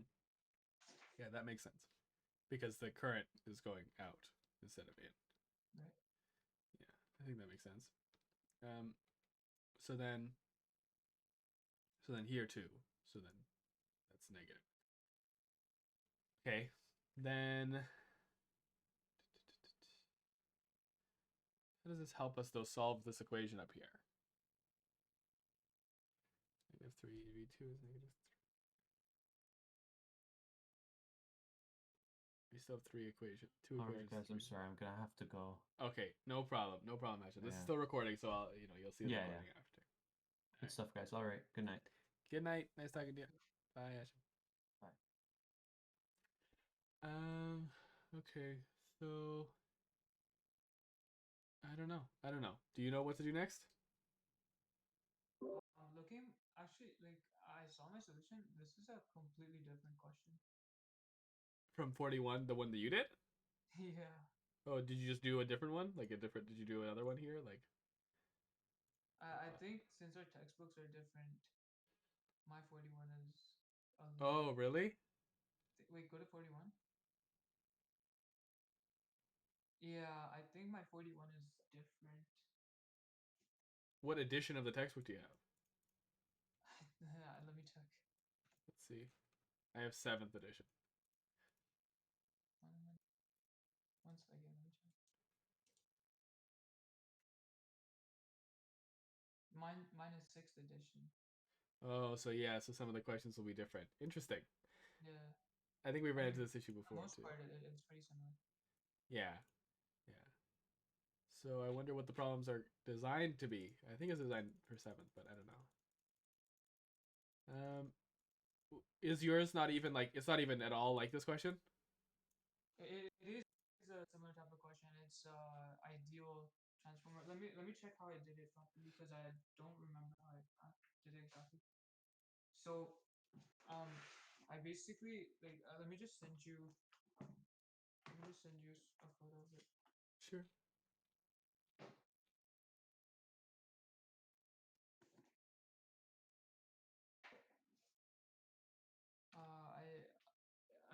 It's not it's a similar type of question, but let me check if I got it right in the first place. 41. Oh no, I should have gotten -6, but I got -4. Yeah. Okay, I'm just looking at his lecture. the professor's lecture. And I just want to...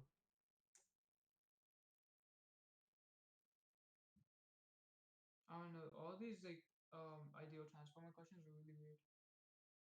Yeah, they seem weird. Like, especially for 47, I had the right magnitude, just the wrong angle. And then for 49, I had the right angle but the wrong magnitude. Yeah, really? Yeah. So we'll see if we get any better luck here. I think this... Wait, just 1 second. Can I just see the question? Yeah. I'm gonna erase all this. Alright, yeah, thanks. I think this is helpful. This slide right here. I don't think I wrote this anywhere in my notes. Yeah, I don't think I wrote that anywhere in my notes. I guess I just thought it was an example question he was doing. It's not. That's important, so I will have to add that. Interesting. Okay, so if you look here, there's a current out, 1 to n. Okay, mutual, ideal transformer, and then they're asking what's ZEQ. So ZEQ is 1 over n squared ZL, that impedance there. Yeah, so what you were saying, right? So ZEQ is 1 over a third squared times 2, but negative. Is the negative screwing us up somehow here? I don't know. Let's just pretend like they're on the same, like, I don't know. Let's ignore the fact that they're on the opposite sides for a second and see if we get a negative of the answer or something like that.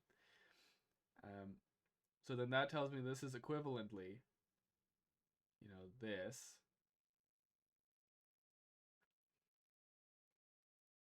That impedance of... Wouldn't it just get rid of the... Oh, wait. Oh, never mind. Yeah, Do you see what I mean here with this? Yeah, I thought you were drawing the inductors again. Yeah. Yeah. So then the mesh current is just going to be 14 plus 10I plus 18I equals 0. So I equals negative 14 over 10 plus 18, negative 14 over 28, which is negative 1/2. It's a good sign. So I get negative 1/2 for that I1. So let's take a look if that's right. And then for the other one, we'll have to do some other transformation. But let's just see. Let's just check this answer first.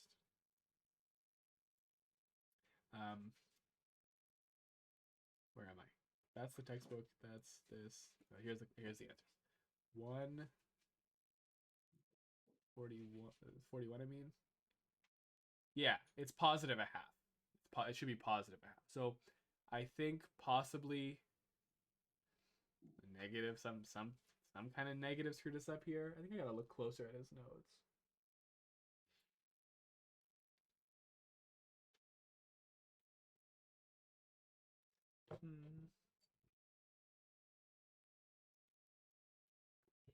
I'm not sure. We got the right magnitude. It's supposed to be positive, so I have a feeling, I guess that means that this is meant to be... Oh, yeah, no. I just made a mistake. You're going up the negative there. So that should be a negative. That should be a negative. That should be a positive. That should be a positive. That should be positive. There you go. So there. That's all it is. I just made a mistake. That should have been negative, that first term. Okay, we got the right one for the first one. And then that's for I1. And then for I2, we somehow have to transform the source side into here. Okay. I think I got it.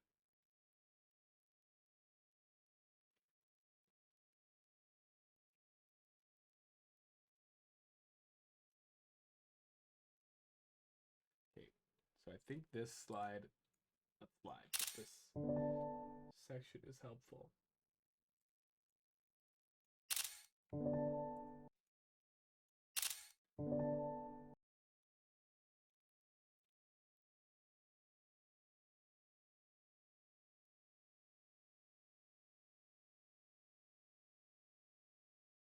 A lot of transformer. Okay. properly. So I think this is going to be helpful. Sadly, it gets cut in half here. But... So here, the current here, this is, no. So what we have is not exactly this. We kind of have it, right? VS1 this is 14 to an angle 0. This is 10 ohms. This is 1 to a third. This is 2 ohms. And this is 0.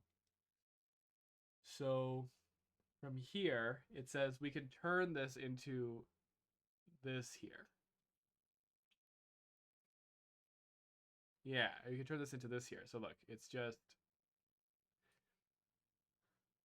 plus minus, well, obviously, n is so 1/3 of the original, which is 14 to an angle 0.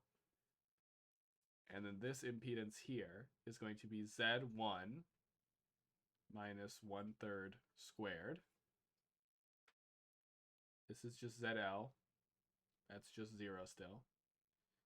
And it should just be that. And then that current, I guess that current is just this current, I guess. Well, let's see, I guess. I don't know, we'll see.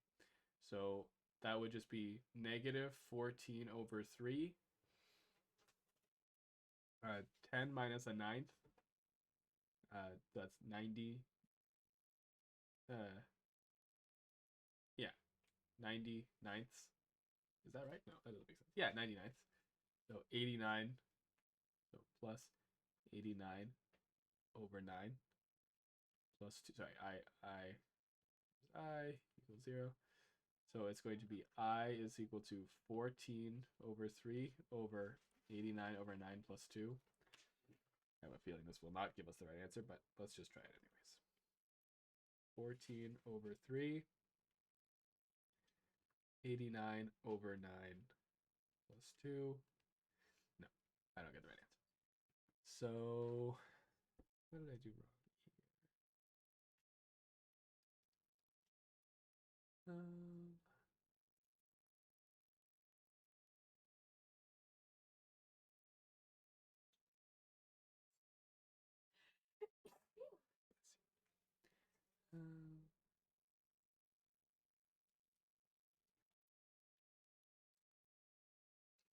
Does that, like, do you see anything wrong with what I did here?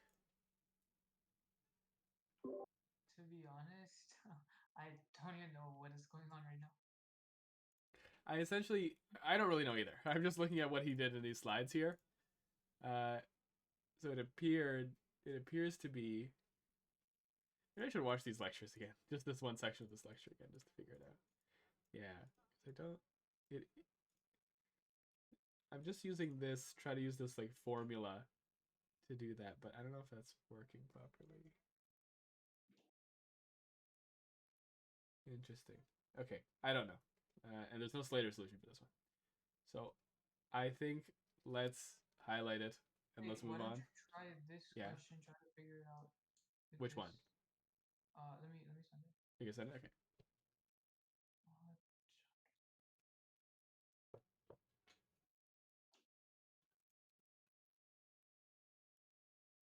So this is a question that's in my textbook. That's what question 41 is? Like you're going to send question 41 from your textbook? Yeah. Okay. Okay. So given that I2 is that, determine the value of IS in this figure. Okay. So, and you did this one? I still got it wrong. You got it wrong. Yeah, this is the one that you're having trouble with. So, okay, well, this can be a voltage source. So let's transform that to a voltage source. First of all. So 10. And then... Oh, no. Wait a minute.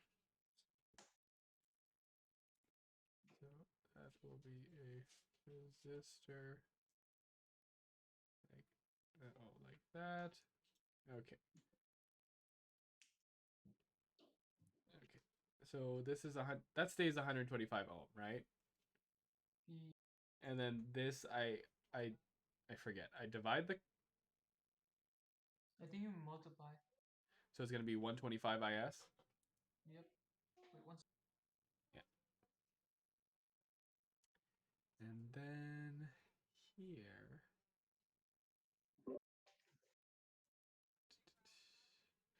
So then here, I think I do the same thing as I did part 1 here, which is maybe this. Find the equivalent impedance of that side. And so, yeah, find the equivalent impedance of that side there. We already know the I2 here. Oh yeah, we know this current. Yeah. Interesting. So I guess it's that current. So I think I still need to make this an equivalent impedance there on that side. I think I still need to do it's just going to be 1 over n squared ZL. So 1 over 5 squared times 10. So I think, if I'm not mistaken, this will be 1. So 10 over 25. And then this. And then this. 125 is. 125. And we still know this current, I hope. I think that's the current that we know. So then I can figure out the volt. Like, I'll just call this IS for a sec. Or not IS, sorry. I'll call it I1. Just call it I, whatever. So then if I do KVL in this direction, it'll be 125 IS plus 10 over 25I plus 125I equals 0. We know I, though. I is what was given, so 2. So IS is 10 over 25I plus 120. Whoops. Minus 10 over 25I plus 125. Oh my god, that's wrong. Let me just do it all in one. Minus 125 I over 125. Okay. And the current was 2. Yeah. So 2 times, I'll just say negative 2 times 10 over 25 plus 125. And then I'm going to divide that by 125. So I get negative 1.9264. Wait, I think it's wrong, but let me check. Yeah. I don't know, these ideal ones, they're really weird. Yeah. Very weird. So, 13.41, it's negative 6. Negative 6? Okay, that's not what I got. Honestly, I think I want to watch the lecture on this section again. Just to see if I can figure it out. Yeah, I think I want to do that. So maybe we'll continue tomorrow or something like that with the ideal stuff. Does that sound good? Yeah, that's fine. That's fine. So I can't cross 41 off. We didn't do 47 either. But really, we got through 4 questions, which is not that much. But I mean, like, it's still like we were able to like clear some concepts. yeah, for sure. I definitely feel like I can do like normal mutual inductance properly now, like this stuff. Yeah. Like this stuff here. I can do that well. And then all this other stuff we'll think about more. Okay, anyways, but sorry. Have you done any practice for like 3-phase circuits? No, not a single. No, not at all. Okay. I have not done any. I mean, to be honest, 3-phase circuits, they are a little bit weird in the end, but one thing I can tell you, like the geometry you have to use is just really simple, so you can just like rely on that instead of like all the equations and the tables and stuff. Yeah. I'm really not that stressed about it because it seems like there's just a bunch of like I understand what y and delta are, and then I can there's just a formula for each one. It seems like there's just a formula for each one. Is that true? Yeah, I mean, there's a table that gives you like all the formulas, but to be honest, I never use it because I don't know when to actually use like specific. So So I just like do the geometry myself. Yeah, interesting. Okay, so anyways, we'll do that probably this weekend or something like that. You know, we'll figure Sure, out yeah. sometime. But No worries. figure that. But one thing, for EA series, Yeah. there's like I don't think we have enough time to actually do like in general, not just us, but like just saying for EA series, they haven't given us enough time to actually practice it because Yeah. so many like weird questions and then like there's circuits you have to analyze using that. It's just weird. Yeah, for sure. So we'll definitely try to get at least 1 or 2 practice of those in before I do Yeah, my sure. live stream, and then we'll see that. But yeah, that's gonna be some work. But anyways, like probably we gotta work on this every day probably now. So hopefully, Yeah. if you got some time tomorrow, we can continue. We'll figure it out. I'll Also, put it in the chat. I wanted to ask you something. Yeah, Are you studying for COE 318? 318. Well, I gotta type all my notes. I haven't typed my notes yet. And then I think it worked pretty well last time. We just did those textbook questions, um, and it was fill in the blanks because a lot of the test was fill in the blanks, right? Yeah. Mainly So, they give one question every chapter. yeah. So I think we'll do pretty similar to what we did with the last one with the live stream, and then yeah, just typing my notes and understanding the labs, I guess. Okay. And that's pretty much But it. that's like the one midterm that like scares me a little bit. Is it? Yeah, I think it's our highest percentage midterm. Like Wait, what? how much it's worth of the final. Yeah. It's isn't it 40%? I think it's 40 or 45. No, I think it's 40. Yeah, I think it's 40%. Yeah. Yeah, which is the highest I think we have.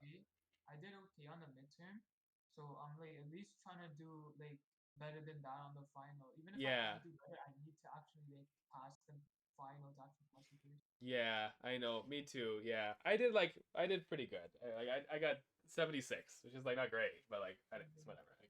Yeah, I mean like I also got like a 70, I think, but it's just like nah, Yeah. it's just not enough because like usually what I go for is like good marks on the midterm, so I Yeah. can just like for the final it's a little bit stress free, you know. Yeah, I understand what you mean, but here it's like, oh, I gotta do better. Yeah. Yeah, I understand for sure. Well, but I think we'll figure it out. We still have 1 week. Yeah, we got some time before. Yeah. All right, sounds good. Okay, well, I'm gonna get going. I'm gonna watch that lecture before tomorrow, and then we'll figure it out. We'll see what's going on. Okay, sounds good. Okay. Thanks for the session. Yeah. Of course. So if you have time, we'll